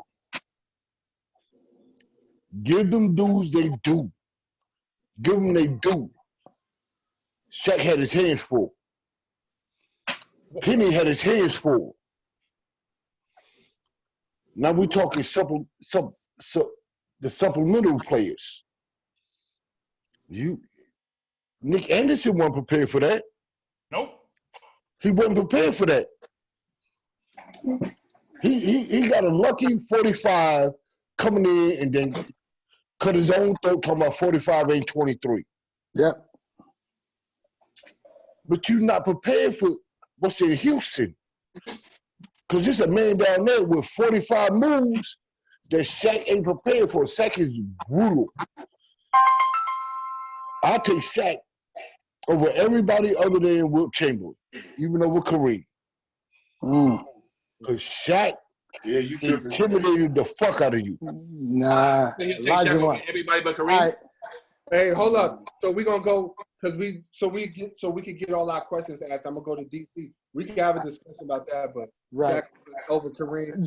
Just to follow up, as it pertains to that Orlando team, I'm gonna go with Malik on this one. As we all discuss, it comes down to good coaching. We know Brian Hill was a bum of a coach. Facts. Until what all of us said earlier, especially with the New York dudes, was on a team with a bum coach or a coach that couldn't coach. You got Brian Hill, who's not a good coach, had the best talented team during that period and should have got at least 3 rings, and maybe 2 of them back to back. So what I'm suggesting to you is, you know, while I agree Phil was transcended and got these great players, because really what it's about is Phil not only was a good coach on the X's and O's, Phil was a good coach as it pertains to dealing with egos. That's why they call him Swilly. So I already dealt with Jordan, Kobe. So you easy. I didn't put in work over here, Shaq. So I'm gonna go over here and put my blueprint down and get y'all minds right. But what I'm suggesting to you is, boy, that Orlando team, and they needed a little more polishing. And it wasn't for egos. And Shaq had it wasn't more of a documentary, but they had a little sit down with Penny. And he sat down with Penny at his pool in Florida and said to Penny, damn, man, if my ego wasn't so big, we probably could have got 3 or 4. And that's really the bottom line. The bottom line, the coaching, and it was egos. And you saw that when Shaq went to L.A. He had Kobe was like, hey, it's my team now, big boy. I have a problem with that because I'm gonna go. I saw the call, and then I'm gonna finish with this. Last week, where to Miko, the question was asked, who would you start a team with? Who would you build a team with? I'm old school, like many of you here. Rome had a good pick with Magic. Anytime you got a point guard to distribute, I'm going with the center. If Joel Embiid punk ass would stay in the post, could nobody do nothing with Philly? Because they ain't got nobody to deal with that big dude. That's true. I Get think over the game's here. different now. That's the deal. And I'm done. Right? He's emotional, bro. He's emotional. He is. Hey, he soft his Twinkie feelings. I promise. Yeah. So listen, we got one more question. Bonus question. Get Mo, real quick. Oh, I was just gonna say bonus question, Ron. You know, keep it moving. You know, I'm trying to keep us on track. I got the last question. So the bonus question is, name your top 5 underrated players in NBA history. Ooh, love you, bro. I got some names y'all not even ready for. I'm gonna tell y'all right now. I like it. I got a couple of names. I know nobody ain't gonna pick. Hey, if you got I can name what college they went to. Promise. I ain't gonna say that, but so we're gonna go Miko first. Go ahead, Miko. It's on you, brother. And what we're gonna do is we're gonna go around and then we'll discuss afterward and wrap it up. Yeah, like I ain't gonna front. I had a gang of names for this. I had a whole bunch of names. You know what I'm saying? When you talk about underrated, but I'm just gonna go with what I'm gonna do is I'm gonna go with superstars or all stars, but they don't really get their just due or talk about everybody else. All right. So first one is for me, Dr. J. How's he underrated, bro? Is hold up. You gotta allow. Hold on 1 second. Pause for a second. Ty, yo, can you go off the screen for a second so I won't mess up the call? And my fault. When someone's talking, let's make sure that we allow them to talk, and then we can rebuttal afterwards. Yeah. Yes, sir. Yes, sir. Yo, so my 5 is Dr. J, because he was a superstar all-star, but he don't really get mentioned with the all-time greats like everybody else. Why, I don't know. Dominique Wilkins, another cat that don't get the mention like everybody else as being great. For what reason, I don't know. It's another dude for me, and this was a rival to my boys, but he never get mentioned with the all-time greats. That's Tim Duncan. I don't know why. Another dude, to me, point guard. He never gets mentioned with all these other point guards. Jason Kidd. I don't know why. And then my last dude was the dude that, because of injuries, sidelined his career, but this dude could have been a beast when he first came out. And that's Monster Mash, Jamal Mashburn. That cat to me was a bowler, but he had bad knees. That cat was a bowler. That cat could hoop. That cat could do everything. You know what I mean? At 6'8", about 250, he could bring it up the court. He could post up. He could shoot threes. He could take you off the dribble. That cat was a monster. And then he didn't get the nickname Monster Mash for nothing. But you know what I'm saying? But he had bad knees. You know what I'm saying? His knees got bad. You know, and that completely like derailed his career. Hey, real quick. He got the name Monster Mash because he gave my high school 45. Right on, real quick. And that dude's a hell of a commentator when he was on. Oh, absolutely. Yes, he was. Good job. So listen. Okay, next. I like that list. Good job. Next is on Mo. Yeah, Mo. So mine was gonna be current players because I thought it was players in the NBA right now. It could be whatever you want. Old, new. Well, I mean, I didn't think about it till because I went with current players. So I went with like Drew Holiday. I went with current players. I went with like Patrick Beverly, the Big Cat out of Minnesota. I went with Klay Thompson, and for the last one I said was De'Aaron Fox up in Sacramento. Them was the cats I said was underrated in the league right now. You know, that's a good list. I like that list. So we got Joe up next. All right, so this is who I got. I'm going current players too. And I'm going to be honest. I'm going to say I don't think players are underrate players. I think players know exactly what players can do, and they wouldn't be foolish enough to think so. But I think the general public underrates players. So I'm going to go with LeBron. I'm going to be honest. People are on LeBron's head constantly. What else he got to do for the game? Whoa. I mean, he's been a model off the court, pretty decent on the court. Hey. A little bit. What else he got to do? Whoa. The next one I got on here is Chris Paul. I think Chris Paul is underrated. I think he's underrated as a leader. I think Bradley Beal is underrated because of the city he plays in and because of whatever they have between him and John Wall. But Bradley Beal right now, this season's averaging 30. He didn't even make the All-Star team as a first. Yep. Kill him. I got Devin Booker, who's underrated. He's young. He'll have time. And my last underrated is TJ Warren. Check it out. You might not say it. Hey, Indiana. Hey, who is he? Because he be killing from Indiana. You know who TJ Warren is? Nah, I was slipping. I ain't watching as much this year. Buckets. Yeah. All right. TJ Warren could be something. That's good. I ain't saying Jordan-esque. I'm saying he could be something because his game reminds me a little bit of Kawhi. He don't have everything Kawhi have. That's what I got. That's good stuff, though. We got DC next. All right, real quick. Let me say this. I feel you on that LeBron thing. I'm going to go with LeBron number 2 behind Jordan right now, and that's a big statement right there. All right, I did 2 lists because I didn't know NBA history or current players. I'm going to be real quick. Whatever you want. I'm going to be real quick on both. Bradley Beal, you're right. 30 points, 4 rebounds, 6 assists. His efficiency is 23%. Underrated, my man. Drew Holiday, right with you, Joe. Chris Middleton. Lou Williams. Eric Gordon. NBA history. This is my starting five right here. Actually, I got one dude coming off the bench. Maurice Cheeks. Sidney Moncrief. Oh, yeah. Somebody said it was Miko.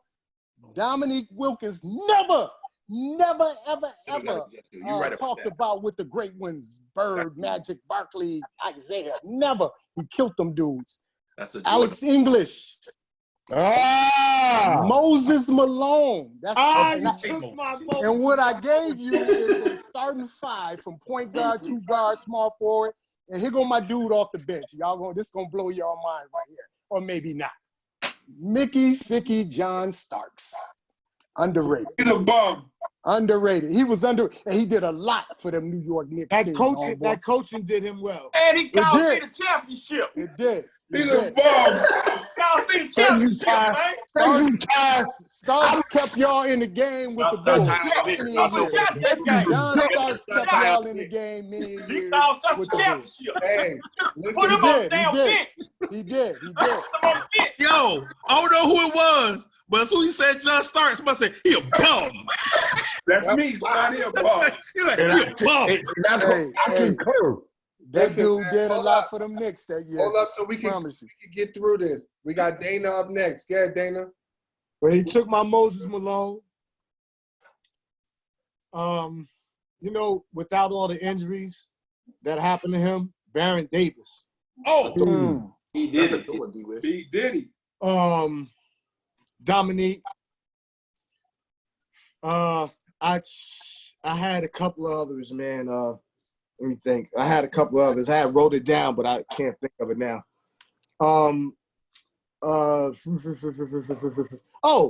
Robert Parrish. My homeboy. I always thought Robert Parrish was overlooked, and I don't have my fifth. I'm sorry, I don't have a fifth, but those are my four right now. That's good. We got Slice. That's good. We can move on. Slice, you up next. All right. First and foremost, most underrated, Joe Dumars. Good one. And when we talk about great centers, we call everybody else name but Bill Russell sometimes. Okay. What about the first triple double? Oscar Robertson. Used to get a triple double every year. Big O. Right. Okay, and then I'm gonna take it to the football field. Don't be trying to come at me now. But on the football field, how we got all these quarterbacks and they receivers in the Super Bowl, in the Hall of Fame, but Drew Pearson not in the Hall of Fame. All right. Yes, sir. And my last one, a lot of y'all, I'm sure y'all know him. This dude used to pick out balls way before Dion was picking out balls. Came out of small school from Grambling State University. Everson Walls. Oh, man. You must be a Cowboys fan, son. Wow. Yes. Yo, you know you're a Cowboys fan because the question was about the NBA and he mentioned I thought it was sports. Nah. It was not NBA. The top 5 underrated players in the NBA. But it's good. He said, hey, Drum, I just heard him. He said, oh, man, I thought you said NFL, man. Nah, it's all good. Listen, so we got Malik, then Todd, then me. All right, Malik, you up. So we gonna start off different, young bros. We're gonna start off different. I'm gonna just be a buck with y'all. Be mad if you want. Robert Horry is underrated.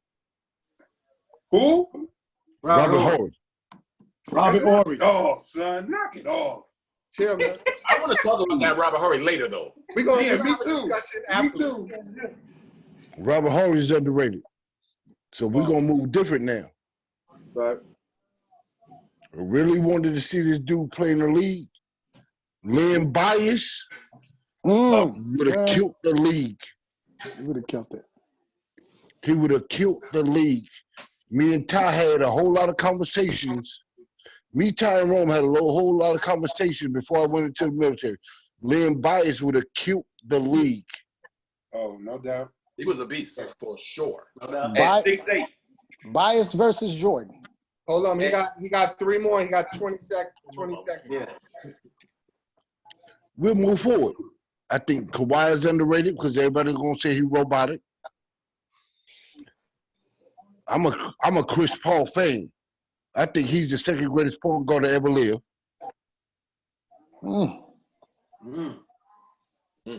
And Sean Marion.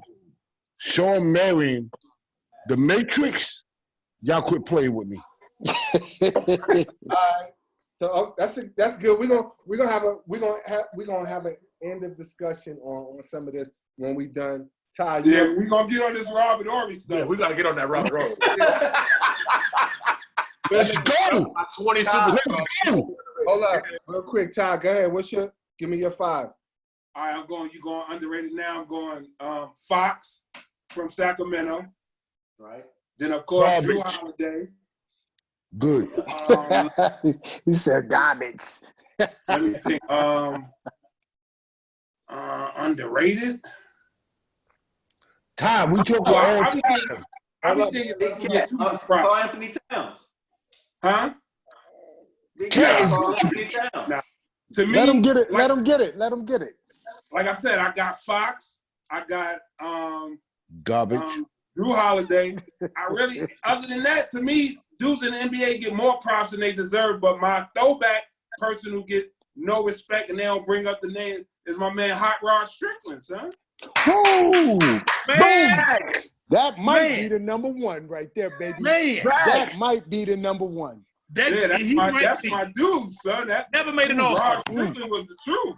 DePaul University. I just wish when they had him and Mark Jackson together, I wish they had traded Mark Jackson. I just really do.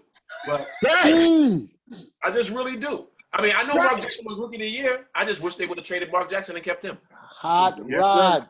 And that was my last stance being a Knicks fan right there.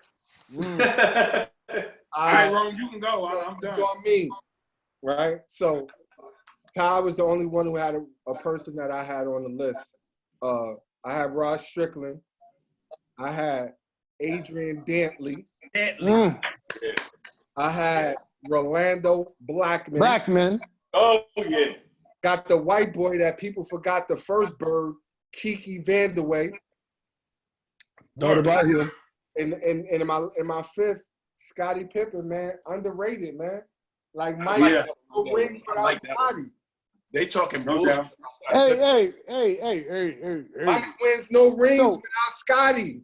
I And agree. Scottie Pippen Hey, you know what? was the second This best. is another. Bro. This is No rings another. without Scottie. But I'm gonna give you. Top 50. I'm gonna give you at least 10 players that you could have replaced with Scottie and with Jordan and Yasser. No, you can't. No, you No, can't. I can. No, I really- Yes, I no, can. I really- Let me do it. no, I Let really me do it and picked then Scottie. debate it. Because No, I'm not debating why you would. Listen, we might have been able to pick somebody who I had the got 2 talent, players. but the mentality that Scottie had to take a step back. Hold up. He had no choice, bro. He came after. He came 3 years after Jordan. You got a choice. Kobe came after Shaq. Everybody got a choice. Let me be clear on that. Everybody got a choice. But we all know the alpha male of all alpha males in any sport is MJ. I don't give a damn who you put over there. You gonna So take DC, second who seat would you to me. play? Who would you put instead of Scottie Pippen? And I'm gonna give it to you. Let me give it to you. Let him give Let his me give it list. to you. And then you can See? debate it. Let me give you the list. I'm Then happy. you can debate. Because I believe Scottie Pippen was plug and play, just like Horace Grant was plug and play too. And Horace to me, was a great player out of them Bulls. So here's what it is. And I'm not even gonna give you, because we know that in the 80s, it was the year of the 2 guards. And in the early 90s. But here's what I'm gonna tell you. Here it goes right here. All right. I'm going to tell you, if you put Anthony Hardaway in place of Pippen, Bulls would have went. No. Because he ain't gonna play defense like Pippen. Thank you, sir. Let me be clear though. Hold on. You started off wrong, D. Wait a second. No, wait a Let second. him go. Wait a second. Penny actually Who knew that Pippen could play D? First of all, Look at his body, son. Look at this Central Arkansas. That's what he started off as. They're the same player. Let me finish. Yeah, let him finish. Yeah, D. They are the same player. Hardaway, gonna give you. Wait a minute. Let him Man. go. You got to remember, Pippen wasn't Pippen coming out of college. Pippen wasn't the same Pippen that joined the Bulls. You got to remember, he got developed over years. So here's my list again. Okay. And before you say it, let me help you out. Grant Hill, you could have put in place of Pippen, and Jordan would have got what he got. Hold on. Mitch Richmond, you could have put in place of Pippen. Hold up. Steve Smith, you could have put in place of Pippen. I'm going to give you one more. Joe Dumars, you could have put in place of Pippen. Eddie Jones as a rookie who could have been cultivated. You could have put him in place. I'm going to give you somebody who gave Pippen the business. Richard Dumas, if he didn't smoke that and shoot that shit up his nose, he could have played and got his mind. I'm going to give you one more. Cedric Ceballos, you could have put in place. Not to even mention Gary Payton. I ain't even going to name Reggie Miller and Drexler, Latrell Sprewell, maybe Vince Carter, maybe even a couple white dudes. Drazen Petrovic was a beast. You could have put over there. But that's what I'm going to say. Let me just say this. That's what I'm going to say. Hey, I'm going to break it down to you like this. So we played in Summer League, right? I played with Ty, and I played my boy Osborne. Osborne averaged 37 points a game. He was a potent scorer, and Ty was getting 40 or 50 on a regular. So you know what I had to do? I had to be that dude to get 20, play D, board, and do everything so we can win. Most dudes wouldn't have been able to do what I could do. Not Malik wasn't better. Malik said that. They wouldn't have been able to do what I was doing playing with two alpha dudes. What I'm saying is so Malik and try to play with an alpha dude. So I agree with that. But what I'm saying to you, all them dudes wasn't alpha males, first of all. Some of them dudes were second tier. And again, here's my point. If you playing with Jordan, you gonna have to bow down to the rope. You gonna have to get in lane. Pippen understood that, but he ain't the only dude. Because here's my point. When he went to Houston, and I get this, he won 6 championships. He just came out of a bum contract. If I go to Houston, I don't give a shit if Barkley there. I'm the motherfucking dude. And he lasted 1 year, and he averaged 12 points. Then he went to Portland, and then his numbers diminished after that. But now you're in your 12th and 13th year, and it's over. We're going to go to Joe, and then we're going to go to Miko. Hey, I think Miko was first, Rome. Yeah, Miko. My bad. Okay. Yo, DC, you make some good points, but here's the thing. All those players that you named in place of Pippen could not do what Pippen did when Jordan wasn't there. Pippen got them further in the playoffs without Jordan than Jordan ever did without him. Period. He came up to a few bogus calls that got the Knicks to their championship. Pippen, that year that Jordan wasn't there, when you lead a team in every major statistical category and top 5 in the league. Exactly. I mean, points, rebounds, steals, blocks, assists, everything. Mitch Richmond couldn't do that. Yeah. Steve Smith couldn't do that. Cedric Ceballos couldn't do that. Penny Hardaway could score and rebound and assist, but he couldn't play defense like Pippen. When Jordan wasn't there, what Pippen did with that team without Mike, because I basically say to myself, when Mike left, if they could have replaced him with somebody like someone you did say, if they could replace him with somebody like a Mitch Richmond, when Mike wasn't there, because look at what Pippen got them without having a scorer or a baller like Mike on his squad. If they had a Mitch Richmond and Pippen still running the offense, I'm telling you, they could have beat New York. I believe that. To the finals. Because he needed another person because he had his only other major scorer next to him was Tony Kukoc. No, and he was a good one too for that. He was good, but he wasn't nowhere near a Jordan. No, of course not. You know, can I comment? Let me rebut. Let me rebut, man. I'm gonna let you contact Joe. And I agree 100% what you said. He did a lot, and that dude was riding high. He was playing out of his body, in my opinion. And here's why I'm gonna tell you this. After that, let's look at what Pippen did. Nothing when he went to Houston. Nothing when he went to Portland. And some would say, well, he was in his 12th or 13th year and he was behind his prime. I can name you 10 players right now that did 15 or more and still balled out. And we got them in the league right now.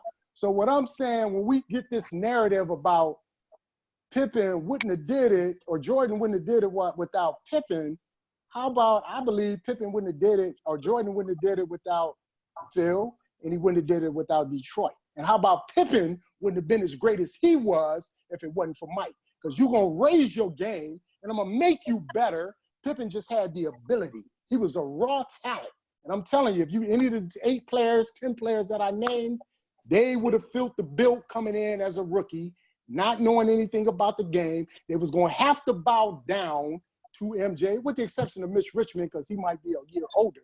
But most of them dudes going to have to bow down to him. I'm saying you can plug and play him, and let's look at it. After the Bulls ended, it was only really one player, and he went to a great team, and that was Horace Grant with Orlando. All them other players, Steve Kerr got a ring with San Antonio, but his numbers went to like 7 points a game. Pippen didn't do nothing. Stacey King was a bum. Cliff Livingston, Luke Longley, Tony Kukoc went to Milwaukee and did okay. All them dudes was bums. Right. So when we say that Bulls had this great team of individual players, BS. They had a good system ball, and you had a great dude like Jordan that made people better. And it came down to coaching. Yeah, oh, no doubt. No doubt. No, bro. Listen, all right, Joe. Go to So Joe. I listened to your list, right? All right. The closest player, and maybe the only player, just in my opinion. And let me say this too. I think you saying Pippen as a plug and play is super disrespectful. Because I think Pippen was, to me, when he was playing in the league, Joe, I learned a lot more. I learned a lot more watching Pippen than I did Jordan. Because let me just interject real quick before I let you go, because I think and that might be disrespectful, but I think I want to make clear that did he deserve all his individual accolades? Did he deserve to be the top 50 player? Yes, but what I'm saying to you is I can't give him credit for having Jordan by himself get the rings. And I can say that other players could have did that, because Pippen was not the Pippen of Pippen after that.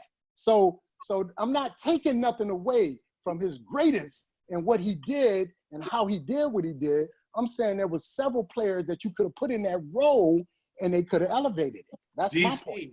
None of them players, you got to realize the first time that we saw grown men challenging grown men in the NBA 94 feet probably was when Scottie Pippen played Magic.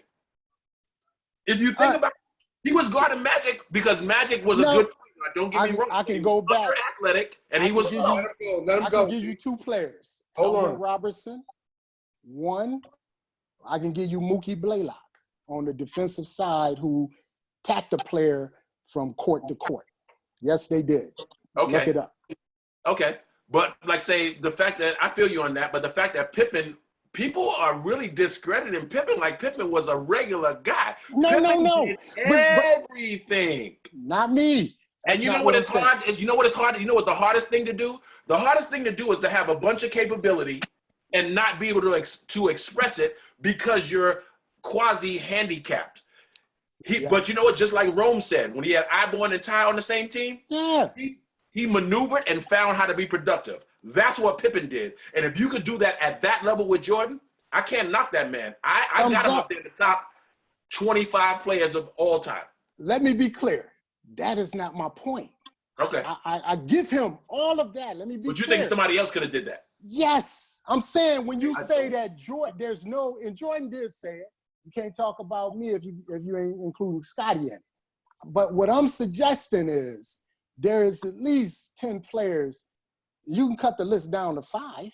if you want to. But I believe under Jordan's tutelage and Phil Jackson's tutelage in the system, those players that I named, you couldn't put in place. And nobody knew Pittman was going to be a dominant defensive player. Yeah, Nobody you gotta have knew the that body he was type gonna though. do that. You gotta have Pippen's body type. Well, one player, Anthony Hardaway, I know for sure had the body type. I want to interject real quick because I was Pippen. Playing with Todd, like I was Pippen. So to understand that, like there's games where I knew I could get 30, but I know Todd could get 50. Right. You know what I mean? Like his dude can't guard him. So now you have to it's less about skill than it's more about talent and understanding. Absolutely. Anthony Hardaway was an All-American in high school and college. His mentality coming into the NBA is not to take a backseat to anybody. Scottie Pippen, but listen, hold up, D. Because he wasn't a guy who came in with all of his hype, he learned from Jordan, so it was easy for him to play that role. A lot of dudes is not winning now in the NBA because they don't want to play a certain role. They don't want to do that shit. I get that. Nah. But but here's the thing which we don't remember about Pippen. He was drafted in the first round. Guess what pick he was? Anybody remember? Yeah. He did not come in not highly touted. No, he wasn't. That dude came in. That dude got picked number 3 out of Central. No. He wasn't. So you know I know. I'm gonna find him. Number 7 or number 9. Oh, either way. He wasn't on nobody's radar but the Bulls. That's a lie. He went to Seattle first. They traded him. And they traded him. Get it. But I don't care if you came 1 through 10. You a lottery pick. So I can't go with you on that narrative of that he came in. None of us knew Scottie Pippen in college. Nobody. Seattle drafted Scottie because Chicago wanted them. Chicago wanted them to draft Scottie so they could trade for him. Seattle never wanted Scottie Pippen. Exactly. They never wanted him. They drafted him. That's not the point. Yeah, they drafted him. The point I'm making is he was a top 10. I don't care whether he was highly touted, well recognized, or highly known. He was a lottery pick, is my point. And what I'm saying to you is you can't say that about any dude coming after, how good they was or what camp they came from, whether it was Duke, Memphis, UCLA, Providence, or whatever the case may be. You are a rookie and a bum to Jordan when you get to the Bulls, with the exception of Mitch Richmond. You're going to bow down to the rope. You're going to play with me first. And then I'm gonna go ahead and get you right. And then once you get right, then I might bless you in, and then I'm going to help you with your game. Again, I am not taking nothing from Scottie Pippen, all his accolades. He is the 50th greatest player. I am just suggesting that there are several players that you could have put in this place, and Jordan could have got them right, and they would have still could have gotten 6 rings, 5 rings. Real quick, you remember Darko Milicic? Hold on, Todd. You gonna go next? Oh, he was a bum. I remember him. He got drafted by Detroit. I remember. And he went number 2. So I remember. It really, because they was drafted high, that don't mean that you was nice. But let's say he got. Go ahead. My bad. But I'm saying when it comes to Scottie, like the reason why I have so much empathy for Scottie is because I know what it's like to be in that role. Like when you know that in order for y'all to win, like you have to become this because you're playing with this dude who is this. That's dog. You gotta give up 100%. And Scottie would guard. Everybody talk about being a great defensive player, which he was, but Scottie guarded everybody. And I'm not discounting none of that of what and that's you why said. Jordan got to roam free. I'm not discounting any of that. You just saying that there was another player, not several other players. Several, at least, and I made my list is extensive. We can go down to 5, but I'm gonna tell you one dude that Scottie couldn't guard. Hold up, we're gonna go to Dumas used to get that dude the business every time they played. We're gonna go to Ty real quick. Stop it, son. Stop it. Nah, I'm on it, son. I'm on it. All right, look. I think DC, what you not realizing is this: like you looking at it talent-wise, like you looking at it like, okay, this person is more talented or just as talented as Scottie, so you could throw him in Scottie's spot. think about this though. For the put Penny, say you took Penny Hardaway and you put him in Scotty's spot. Penny automatically got to change his mentality to, oh, I can't be the Penny Hardaway I'm used to, so I got to play Robin. Grant Hill would have to be like, you know, everybody say I'm the man. Now I got to turn into Robin. It was easy for Scotty because he was nobody. So he didn't have to jump into a role. His role was defined. Easy. Like Rome said it best, because I know playing with Rome. I played it with Rome in games where, when we was in college, where Rome was getting 40 in the game, right? In intramural. I remember one game, Rome had 50 and I had 40. But Rome, when he played with me, like he said, and he already knew it. It ain't like he came to the game like, oh man, I gotta check. No, that was already him. So it wasn't a process, and it was a chemistry thing. Chemistry wins championships. Right. And the reason why Pippen is the greatest Batman of all time is because he didn't have to change who he was to become Batman. He was Batman. Like with Shaq and Robin. Their problem was both of them niggas wanted to be Batman. So they fighting on the court. I want to take it. No, you want to sit. Now, if Kobe would have sat back and said, okay, you the most dominant player in the NBA, I'm going to play Batman, they would have won every year. Every year. You can't guard Kobe and you can't guard Shaq. But their problem was they had the same situation as Jordan and Pippen, but they had a problem with who's Robin. Like, Shaq looked at it like, I'm not Robin. And Kobe looking at it like, I'm not Robin. Pippen never in his life woke up in the morning and said, man, I don't know, I should be Batman. Like, he knew you better put that Batman suit on, Robin suit on, and be Robin, homeboy. Ain't no chance of you being Batman. Mitch Richmond would have wanted to be Batman. Rich Richmond would have wanted to be Batman. I can say is Grant Hill. I'd give you Grant Hill probably to do it. But the defense does concern me. Pippen had killer defense. Grant Hill did too. Think about it. Pippen made it easy for Jordan. Like, we all know Jordan was the great, just like with Rome, with me and Rome. If me and Rome was playing together and there was another guard that was killing, you know what I did? I laughed at him because I'm like, my brother gonna lock you up. Guarding me, I'm gonna kill him. So basically, Rome beat you up, Ty, didn't he? Rome beat you up. That's what I'm saying. He made it easy for me because I can go into a game saying, okay, like I tell everybody, they always say, I ain't play D. I didn't play D because I'm playing against a dude that if he have a good game, he might get 20 if I let him. But no matter what he do, I'm getting 40 or 50. And then if you do get hot, I'm going to call Rome. And Rome going to shut all that down. So it's new hops. So again, I think y'all changing the narrative. Hold up. Go ahead. Hold up, D-Liver. Go ahead, Mo. Mo, go ahead. I think D-Wade is great. I think D-Wade is the great. Yeah. Can you hear me? Is my mic up? You going in and out. Yeah. Oh, I'm going in. Oh, I was going to say, I think D-Wade is the best Robin we ever seen because he was Batman, and then he went to Robin. That takes a hell of a man to do that, what he did. D-Wade, he told Bron, when they lost to Dallas, when they shouldn't have lost to Dallas, and then he said, hey, look, LeBron, you got to be Batman. No doubt. He took a step back. And Chris Bosh was out. And then when he's with Shaq, Shaq was the dominant man, but he said, he had to take over. No doubt. Took over in that championship. And that's definitely a good example. And again, let me be clear. I'm not knocking the Batman. I'm not knocking the dude who can do it all, who can get you 50, and then also know how to play a role where I'm a facilitator. I think Joe Dumars was that.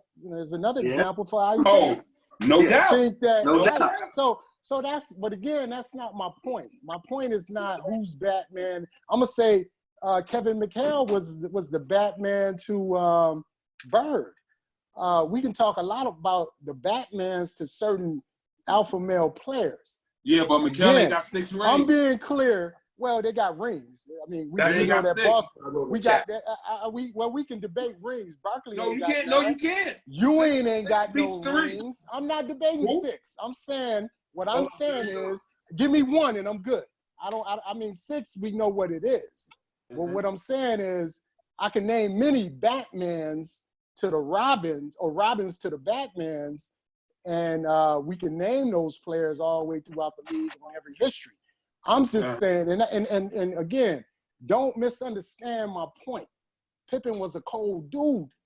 Pippen is a cold dude. Pippen deserves the top 50. I'm just saying to you, there could have been some plug and play with certain players that he could have got the same results. And Pippen, we didn't know Pippen was going to be that. And I get what Rome said. Yeah, Anthony Hardaway. So here's what I'm going to make it simple on. I'm going to stop right here. What did Jordan do to every 2 guard that he played in the history of his career? Killed them. So what he let them know? I'm that dog. You good, Drexler, but I'm that dog. You good over here, Rolando Blackman, but I'm that dude. So you're going to have to bow down to him and say, I'm going to roll with you, Mike. And so if I come to you, Ron Harper was one of the best defensive players against Jordan when he was at Cleveland. Facts. He was. He gave Jordan the business as well as Jordan gave him. Well, let me say this. Well, no, hold up. If I can hold Jordan, now, listen to me, Ron. Listen to me, Ty. If I can hold Jordan to 25 and I get 20, then we did some things. No, he was holding Jordan to 35, son. And either way. But if I still get 20, if I get 20, I'm good. And he was giving Jordan his too. You can look it up. He blew his knee out. Hey, but either way, Mike, we can talk semantics, but you get my point. Mike. And then he bowed down, and he had to come over to the row, and then it elevated his game. That's all I'm saying. Listen, Mike killed everybody, right? I seen you, Joe. Mike killed everybody, but the reality is, those first 6 years he was in the league, he averaged 37 one year, 37.1. We got it. 35. He averaged 33. He averaged 30, 28 a year. I believe it. I seen it. Guess what? And guess what happened to the bad man? He was going home swept. 1-4. I'm just saying. I got you, Ron. Listen, as great as Mike was, like I always say, no Pippen, no rings. I disagree. I'm saying, and I'm going to close right here.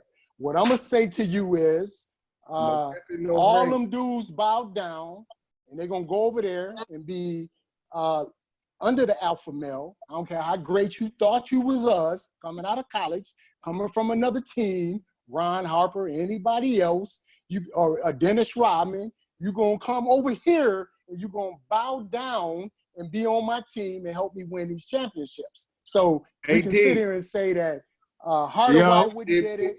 Did Jordan win any rings without Pippen? They was going to go over there and they was going to bow down to the rope and fall in line with Michael Jordan. Bottom line. Who wasn't going to do it? Who wasn't going to do it? Who wasn't going to do it? Maybe everybody would have did it if they ended up on the team, but a lot of people wanted to do it. He doesn't. But they would have had to. He doesn't win any Who rings didn't want to win, though? Here's the difference. Why Pippen said, it was written. I'm ride with it. I'm winning. So I know everybody say they want to win until you got to give up something personal. Oh, well, that's true. 100%. If Rome didn't want to give up stuff. But at the end of the day, I don't give a dang how much money and how much stardom you get. What is the number one thing? You got to get that ship. That's why Ewing, that is why Barkley and several other players he took out of their mouth can sit back and damn. Reggie Miller and be like, damn, he was the greatest. I should have joined him and I would have played with him because I ain't got what he got. I ain't got 6. Shit, I ain't got 1. That's all I'm saying. So I'm telling you, Rome, I think you could have put you in play. And that's no disrespect. If your game was out there with love, Pippen could have elevated you. Hey, I mean, I can relate. It could be. That's why I say I relate. Anybody could have been Pippen. Anybody could have been Pippen is what I'm saying. Hey, look, let me say. Out of the 10 that I gave. Real quick. Can I say one thing real quick? After Ty, listen. After Ty go, we're gonna go around, let everybody give their last spill for the night. So go ahead, Ty. And then we're gonna start off at Miko at the top, then Mo, then Joe, DC, Dana, Slice, and then me and Ty. Go ahead. All right. Mo said something that's real when he talked about D Wade that proved the point. He said D Wade, when they lost to Dallas, he had to sit himself down and say, okay, let me be Robin and let LeBron be Batman, right? He had to do that. He had to sit himself down. Not one time did Pippen have to sit himself down and say, let me get him up. See, you keep saying all these people coulda, woulda, shoulda played this position. Pippen was already made for that position. He didn't have to fall in line. He came in line. See, with Mitch Richmond and Jordan or any of the people you named, they would have had to take a step. No, but I'm saying, though, you saying they would have had to take a step back. Pippen didn't have to take a step back. He already was a step back. So he played, his role was already defined. He didn't have to say, oh, man, I could be this, but because I'm playing with Jordan, no, he already is a perfect fit. You saying what people might have done. Yeah, they might have did it for a couple of games, but they wouldn't have won 6 championships and never lost a championship, never went to a 7th game. And not only that, like Joe said, Pippen is different from all of them. Pippen took all the pressure off of Jordan. Mitch Richmond was not locking up nobody. He wasn't locking up. Not in the full court. And he was never locking up nobody. Grant Hill, everybody you named was not locking up nobody. So that'll put more pressure on Jordan. And like you said, they would have to fall in line. Pippen didn't have to fall in line. His line was right behind Jordan, playing Robin, the best Robin of all time, and nobody can say that because ain't no other Robin got 6 rings. I'm all done. right, so listen. I love this because that was some good debate. DC had some good points. Joe, everybody has some good. I love that.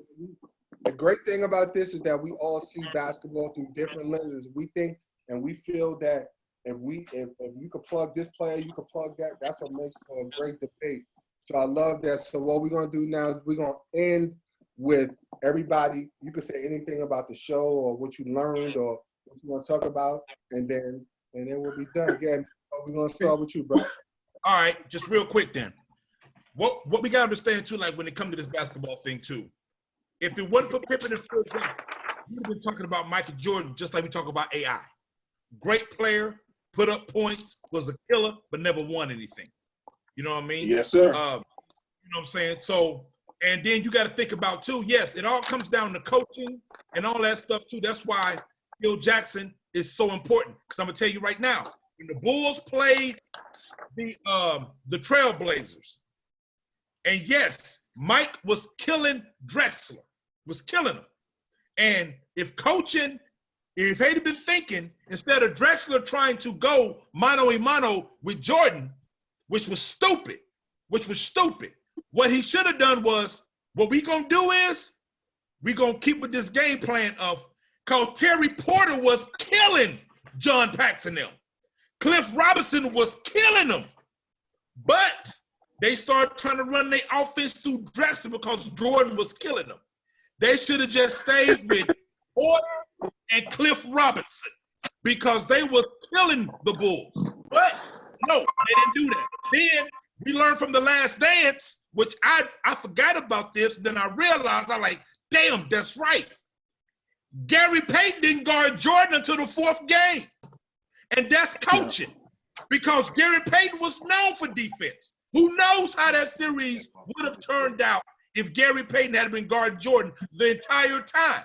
Who knows? Because Gary Payton didn't guard Jordan until the 4th game. It's already over now. It's over with. You down 3-0. Yeah, you down 3-0.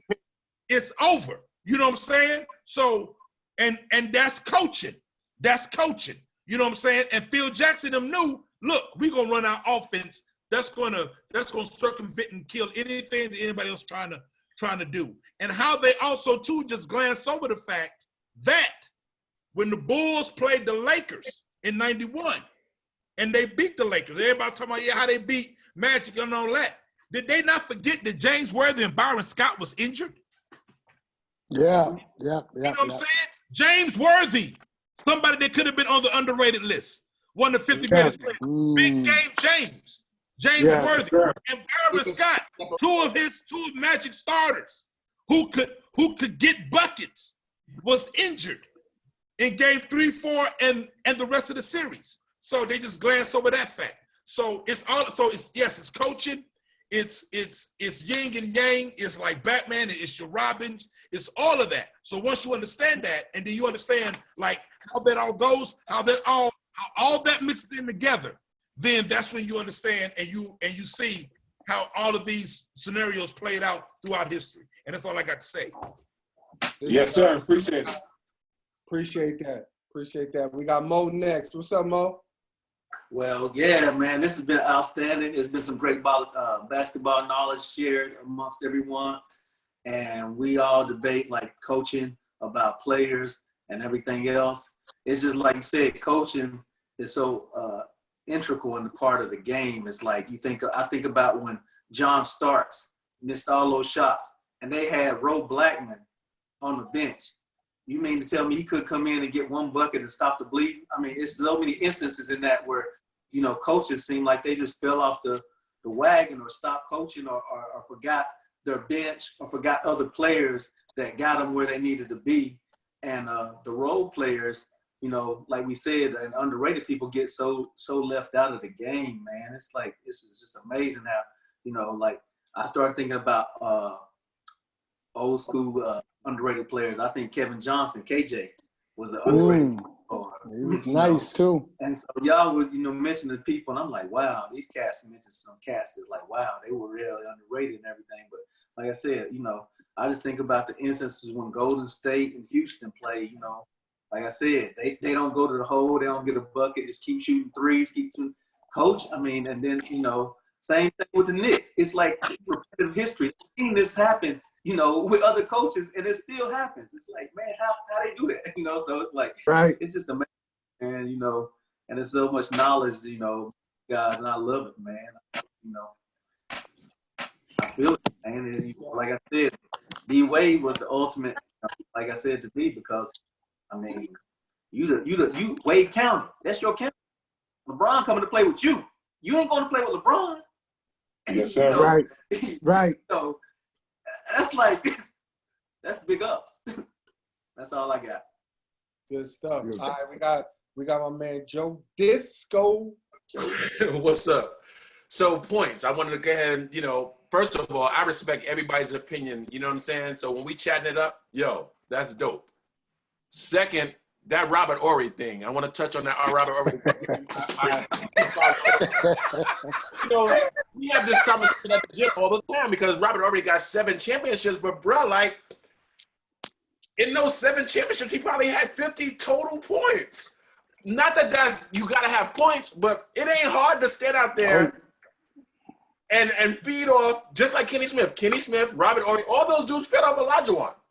Thank you. And Olajuwon, you already know what you're going to get. Robert Horry, he got blessed, went to L.A., same thing. He got San Antonio. That's why when Seattle used to get him, Seattle used to kill him. Check the stats with that. Seattle used to kill Houston. And then, okay, the D-Wade comment. And on the D-Wade comment, I do agree. D-Wade's a good Robin because he made a decision. He knew he had to be Robin. That's the only way Miami could get where they needed to go.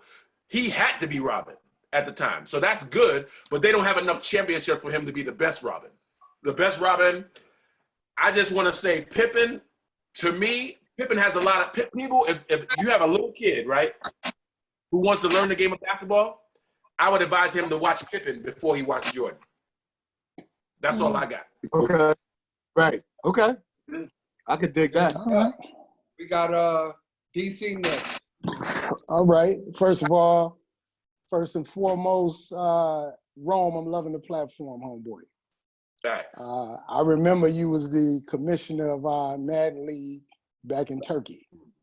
And I was like, this dude here, if he don't stop writing and putting these rules together, I'm not reading them no more. But it was some real stuff. I mean, my man got a journalism degree, and he won't tout it, but I'll tout it. And he may not do it as a career, but he puts it in every day of his life. And so I appreciate that, and I shared that with you years ago. And here it is again. This dude is lovely at this type of stuff. So let me put that out there for you, homeboy. Again, plug and play. Ty, pay attention, Ty. Fly Ty. Pay attention. Sorry, sir. Pippen is plug and play. That's what I'm gonna say. Defense is a choice. Defense is a choice. I ain't played against none of these dudes, but Rome would tell you, my game, I'm gonna get you 15 on the board, and I'm gonna get you about 5 steals just on defense. My highest level was all Army in Stuttgart, Germany. I didn't play no college ball, came out of the streets of the South Side of Chicago, and that's the highest level I played. But I'm gonna shut you down. Rome had to come out his pocket with many a New York tricks that I didn't see to get past me. Like, what the hell was that? This nigga hit me with that. I could never deal with and it was something so simple. I could never deal with this nigga stop and go. That nigga used to be gone. So let me say this. I believe still again that many of these dudes that y'all talking about that couldn't come in the league and take a back seat, I disagree. Y'all just gave me several examples. First of all, if you coming behind Jordan, you're going to take a seat because many of them dudes looked up to Jordan. So whether it's Anthony Hardaway or anybody else, they're going to come in the league and say, damn, I don't want to go there, but I know if I go, I'm going to win championships. So let me stay in my lane and play my role. And then we came up with a list. And I think the greatest list, as Mo said, was D-Wade and LBJ. I got to come in, and I'm Batman, but I'm going to go with Robin. And so you're not going to sit here and tell me many of the dudes that I named couldn't do that. Guess who took a back seat when Magic came in the league? Jabbar. He had to take a back seat. In fact, as you said earlier, Tamiko, Shaq had to take a back seat when Kobe got his mind right. In fact, true to the date, Stephen Curry had to take a back seat to Durant when he came. That's right. And we know that Isaiah Thomas made Dumars. Well, I ain't gonna say, I'm gonna put it in reverse order, because Dumars was a killer. Dumars understood his role. And then we also knew, and this is a weak one, but Tony Parker coming in the league, sit down, let dude, this Timmy D's team. So what I'm suggesting to you again, the greatness of Pippen and all the individual accolades and all of what you saw in him, Rome and Ty and the rest of the New York crew, is what it is, and it is great. And I'm not knocking it. I left out Joe. All that is great. But what I'm telling you again, if you playing behind Jordan, it's like my sons trying to outdo me. They're gonna take a back seat when it comes to the Campbell household. You're gonna bow down to the rope. You ain't got no choice. And so what I'm telling you, while all these players, like what I said earlier, coaching is as important as parenting is to children. Yes, sir. And so when Jordan is at the top, anybody that come after him, and then if I bust down upon you, you're gonna have to ride with me. That's just the bottom line. And that's all I'm gonna say. But Ron, great platform. Great platform. Brother, it's on you, Dana. Listen, man, I enjoy it.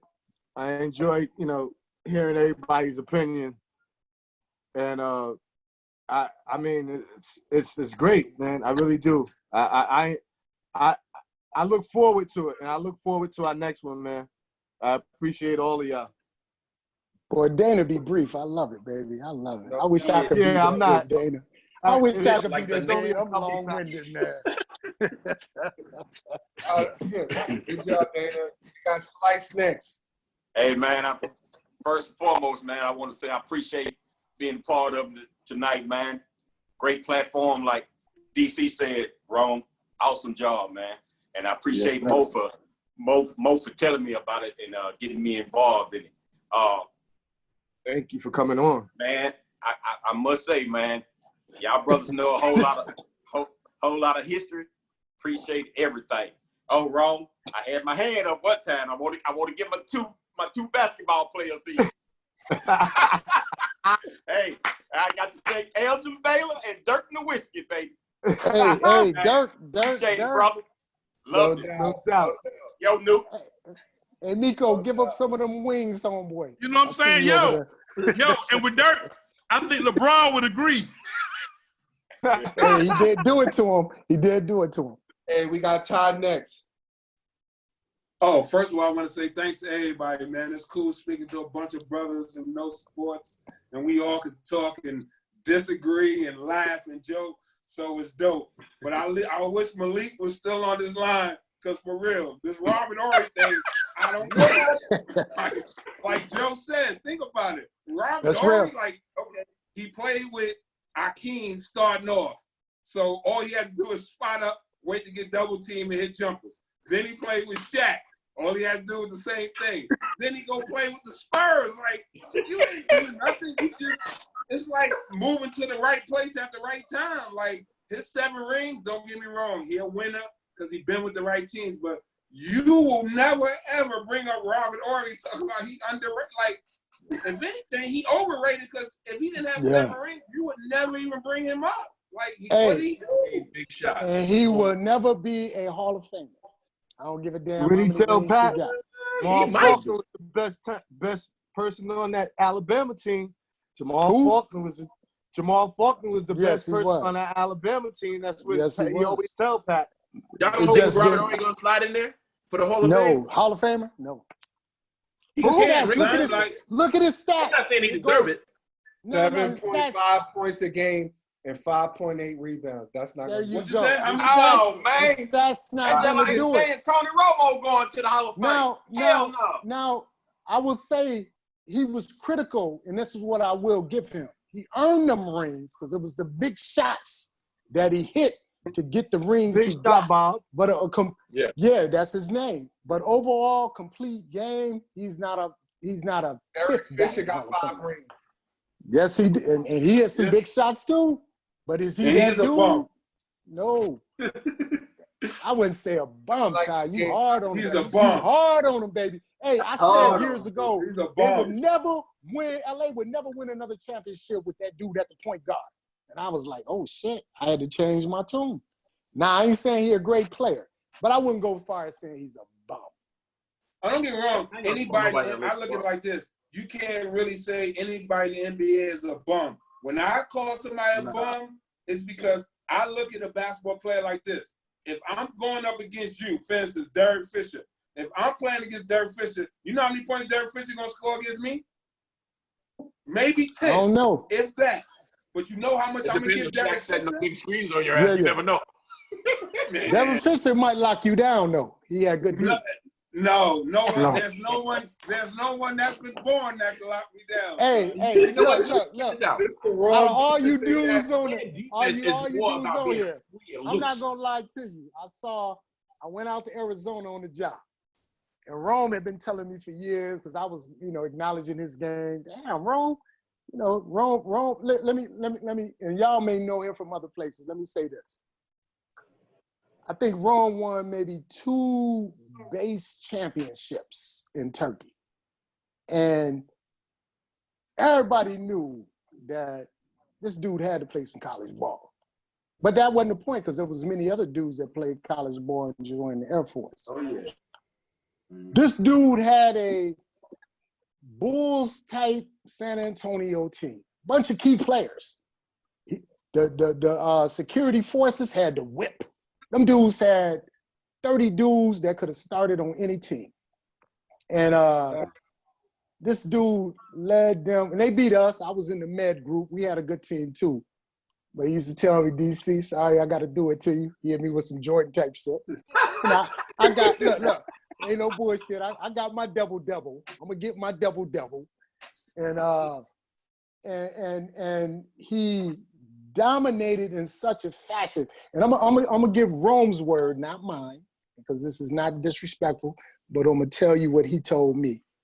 DC, if I didn't have this bum hip, these niggas was being in trouble. You know what my response was? Nigga, you give them the business anyway.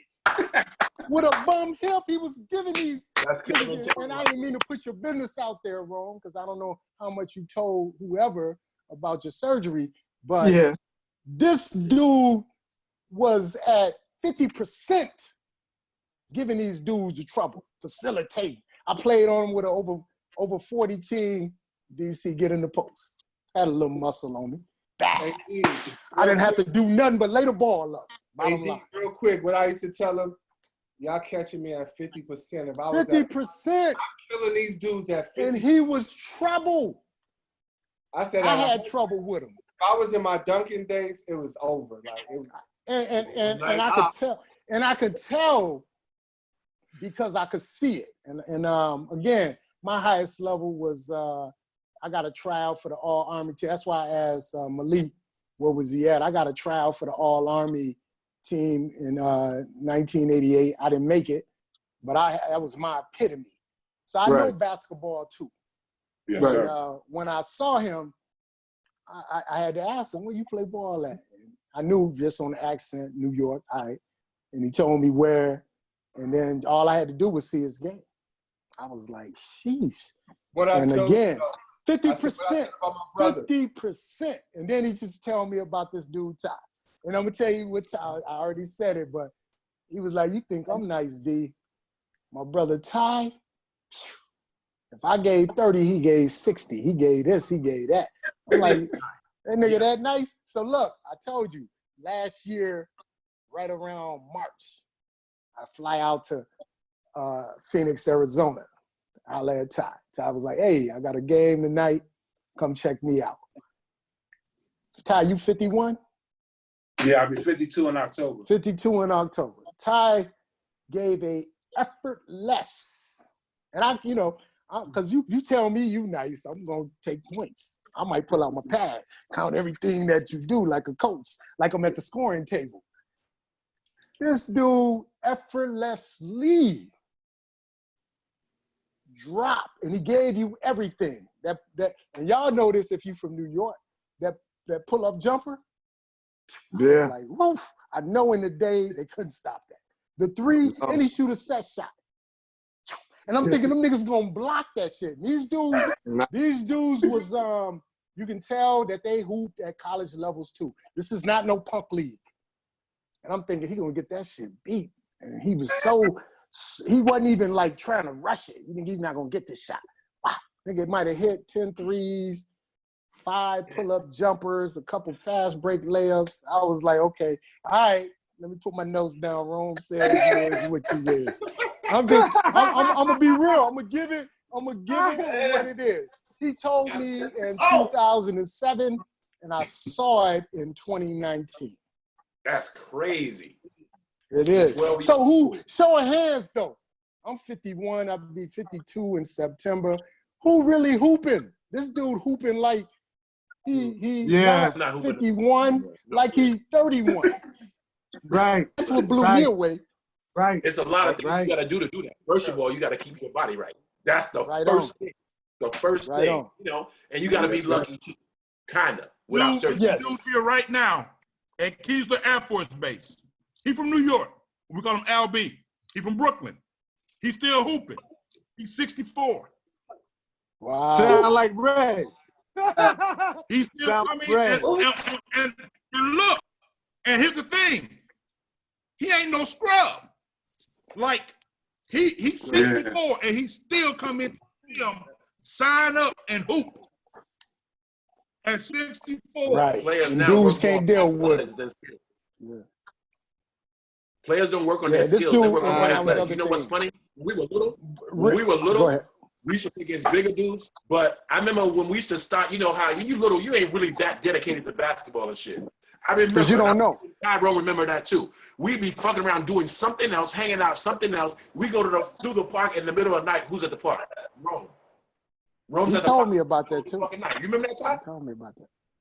That nigga's at the park where it's dark. And I'm like, damn, this nigga's working on it.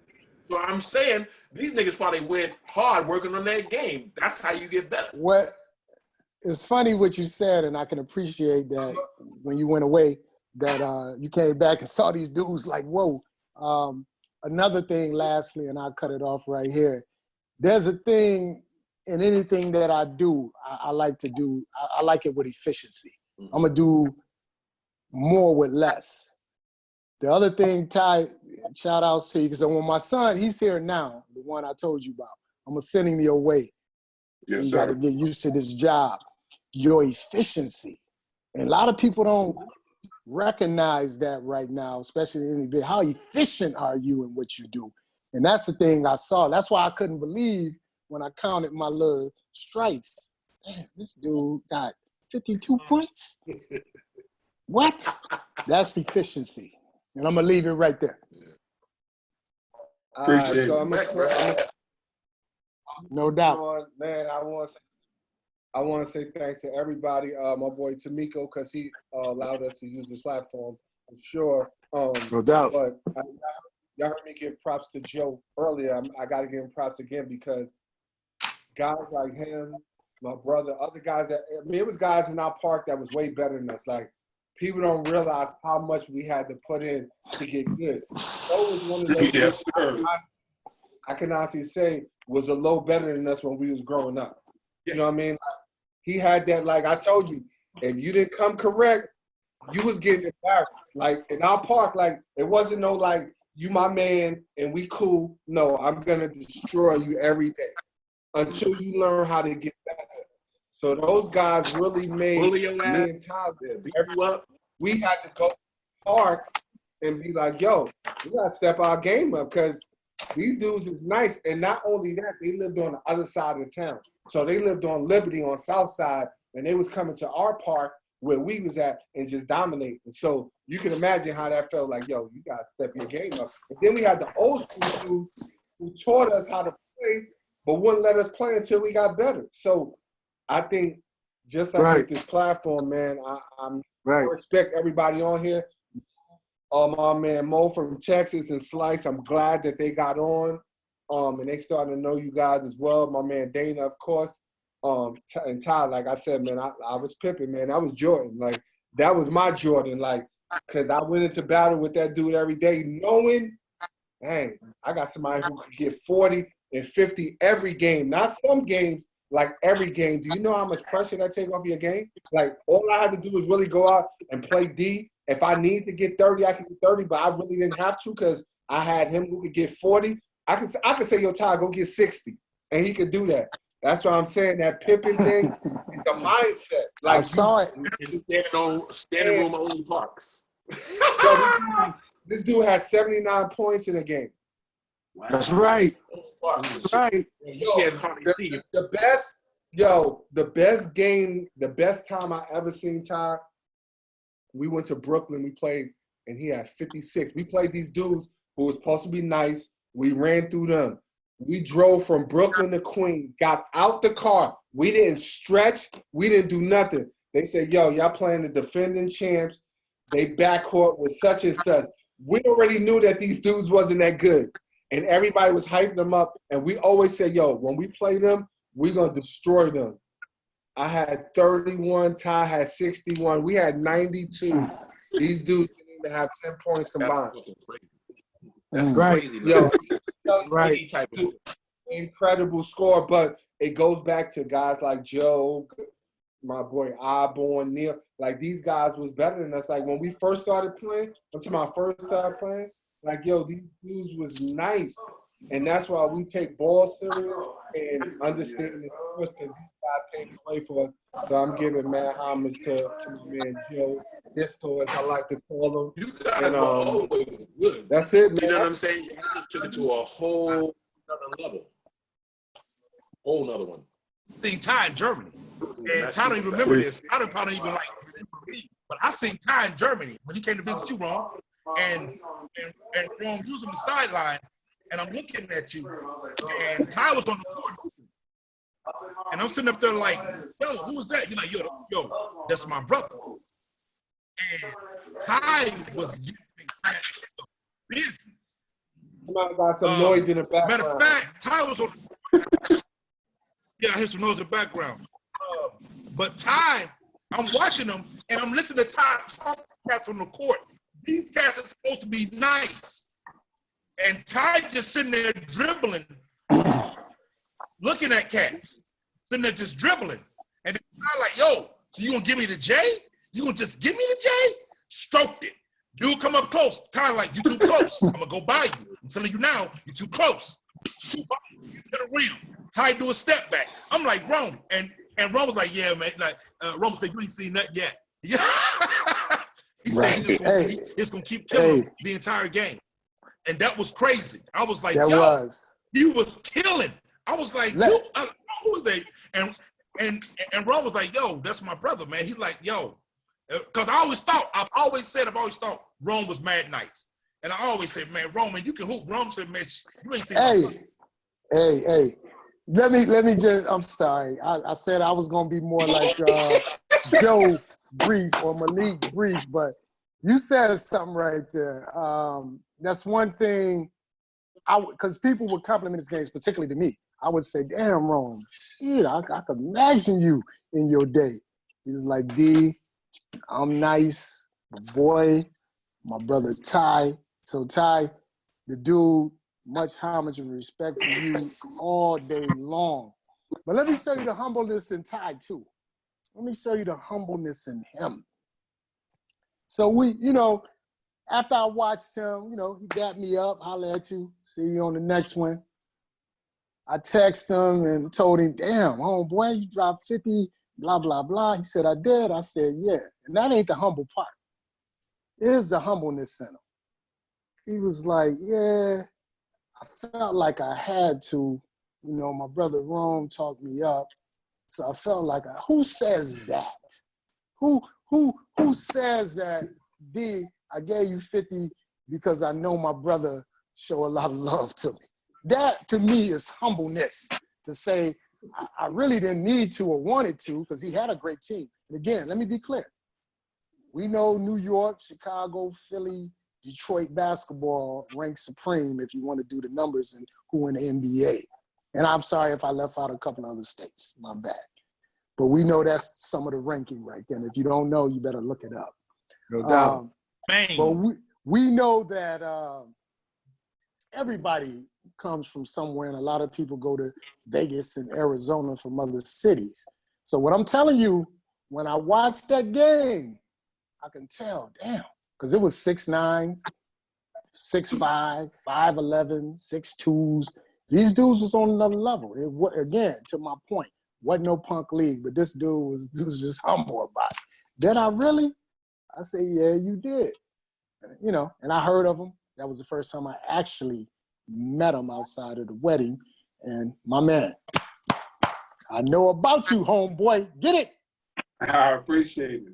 Hey, I just want to say one thing too, like with Rome, man, like that's my brother, man. But to me, like they called us twins, and we kind of grew up like twins because you know what I mean. Like I was just a little older than him, but we balanced each other out because he made me just as good as I made him. You know what I mean? Like we always competed. Like we had a thing with each other. Like it was hard for me to go 100% at my brother the way I would go at anybody else because I had a killer mentality. And like Joe would know, like Joe said, he came back and we just snapped into it. Because in high school, I didn't even play in high school. Like I played a half a semester, failed off, and that was it. But me and Rome used to go in the park every night. I mean, dark. Yeah. Like, every night. I was there for some of them nights.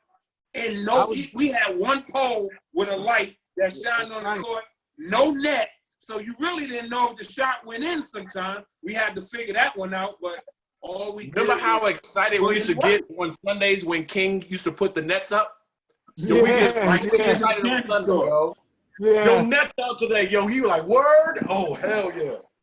A net? Oh my God! You could hit a switch, and like I said, man, we put in work. Like I mean, like I always say to people, like I like to talk shit because I know for a fact that you ain't working out as hard as me. Like I would never say I'm more talented than nobody. I would never say that. But I know one thing: I put in more work than you did. I know I was in the gym shooting more jumpers than you were. So if I meet up against you, I'm more prepared than you are. So I got, and this is it for me because I got to get off because my wifey looking at me like, where my time at? We all got All of us doing that. Hey, shout out to Mo with the questions. Love the questions, man. But before we go, based on what you just said, Ty, here's the question that I'm gonna ask Rome to add to the list of maybe 5 next time. NBA 2K11. I was watching my son play, and I heard this from KD because he was on the cover of it. He said, hard works beat talent every time. So that's my question for next week. Is that true, and why, and who does that apply to based on what Ty just said and what KD said? So I'm going to go. Brothers, love y'all. I got to get off. I'll let y'all. I enjoyed meeting you guys. All right, I didn't now. know. I'm going to send it to you. All right, brothers. Oh, we already All right, getting off. yeah. I'll stay on until we all shut it down. We're gonna chop it up next week, man. All right, so I got the recording. I'm gonna send it out like when it's through. But I want y'all to check that link out that I sent y'all. This dude basketball examined. Gotta check him out. Okay. All right. Check him All out. right. All right. Got So I'll holler at you dudes. Yo, it was good. All right. All right. Yo. One. Yo, Peace and love. Later, y'all. Peace.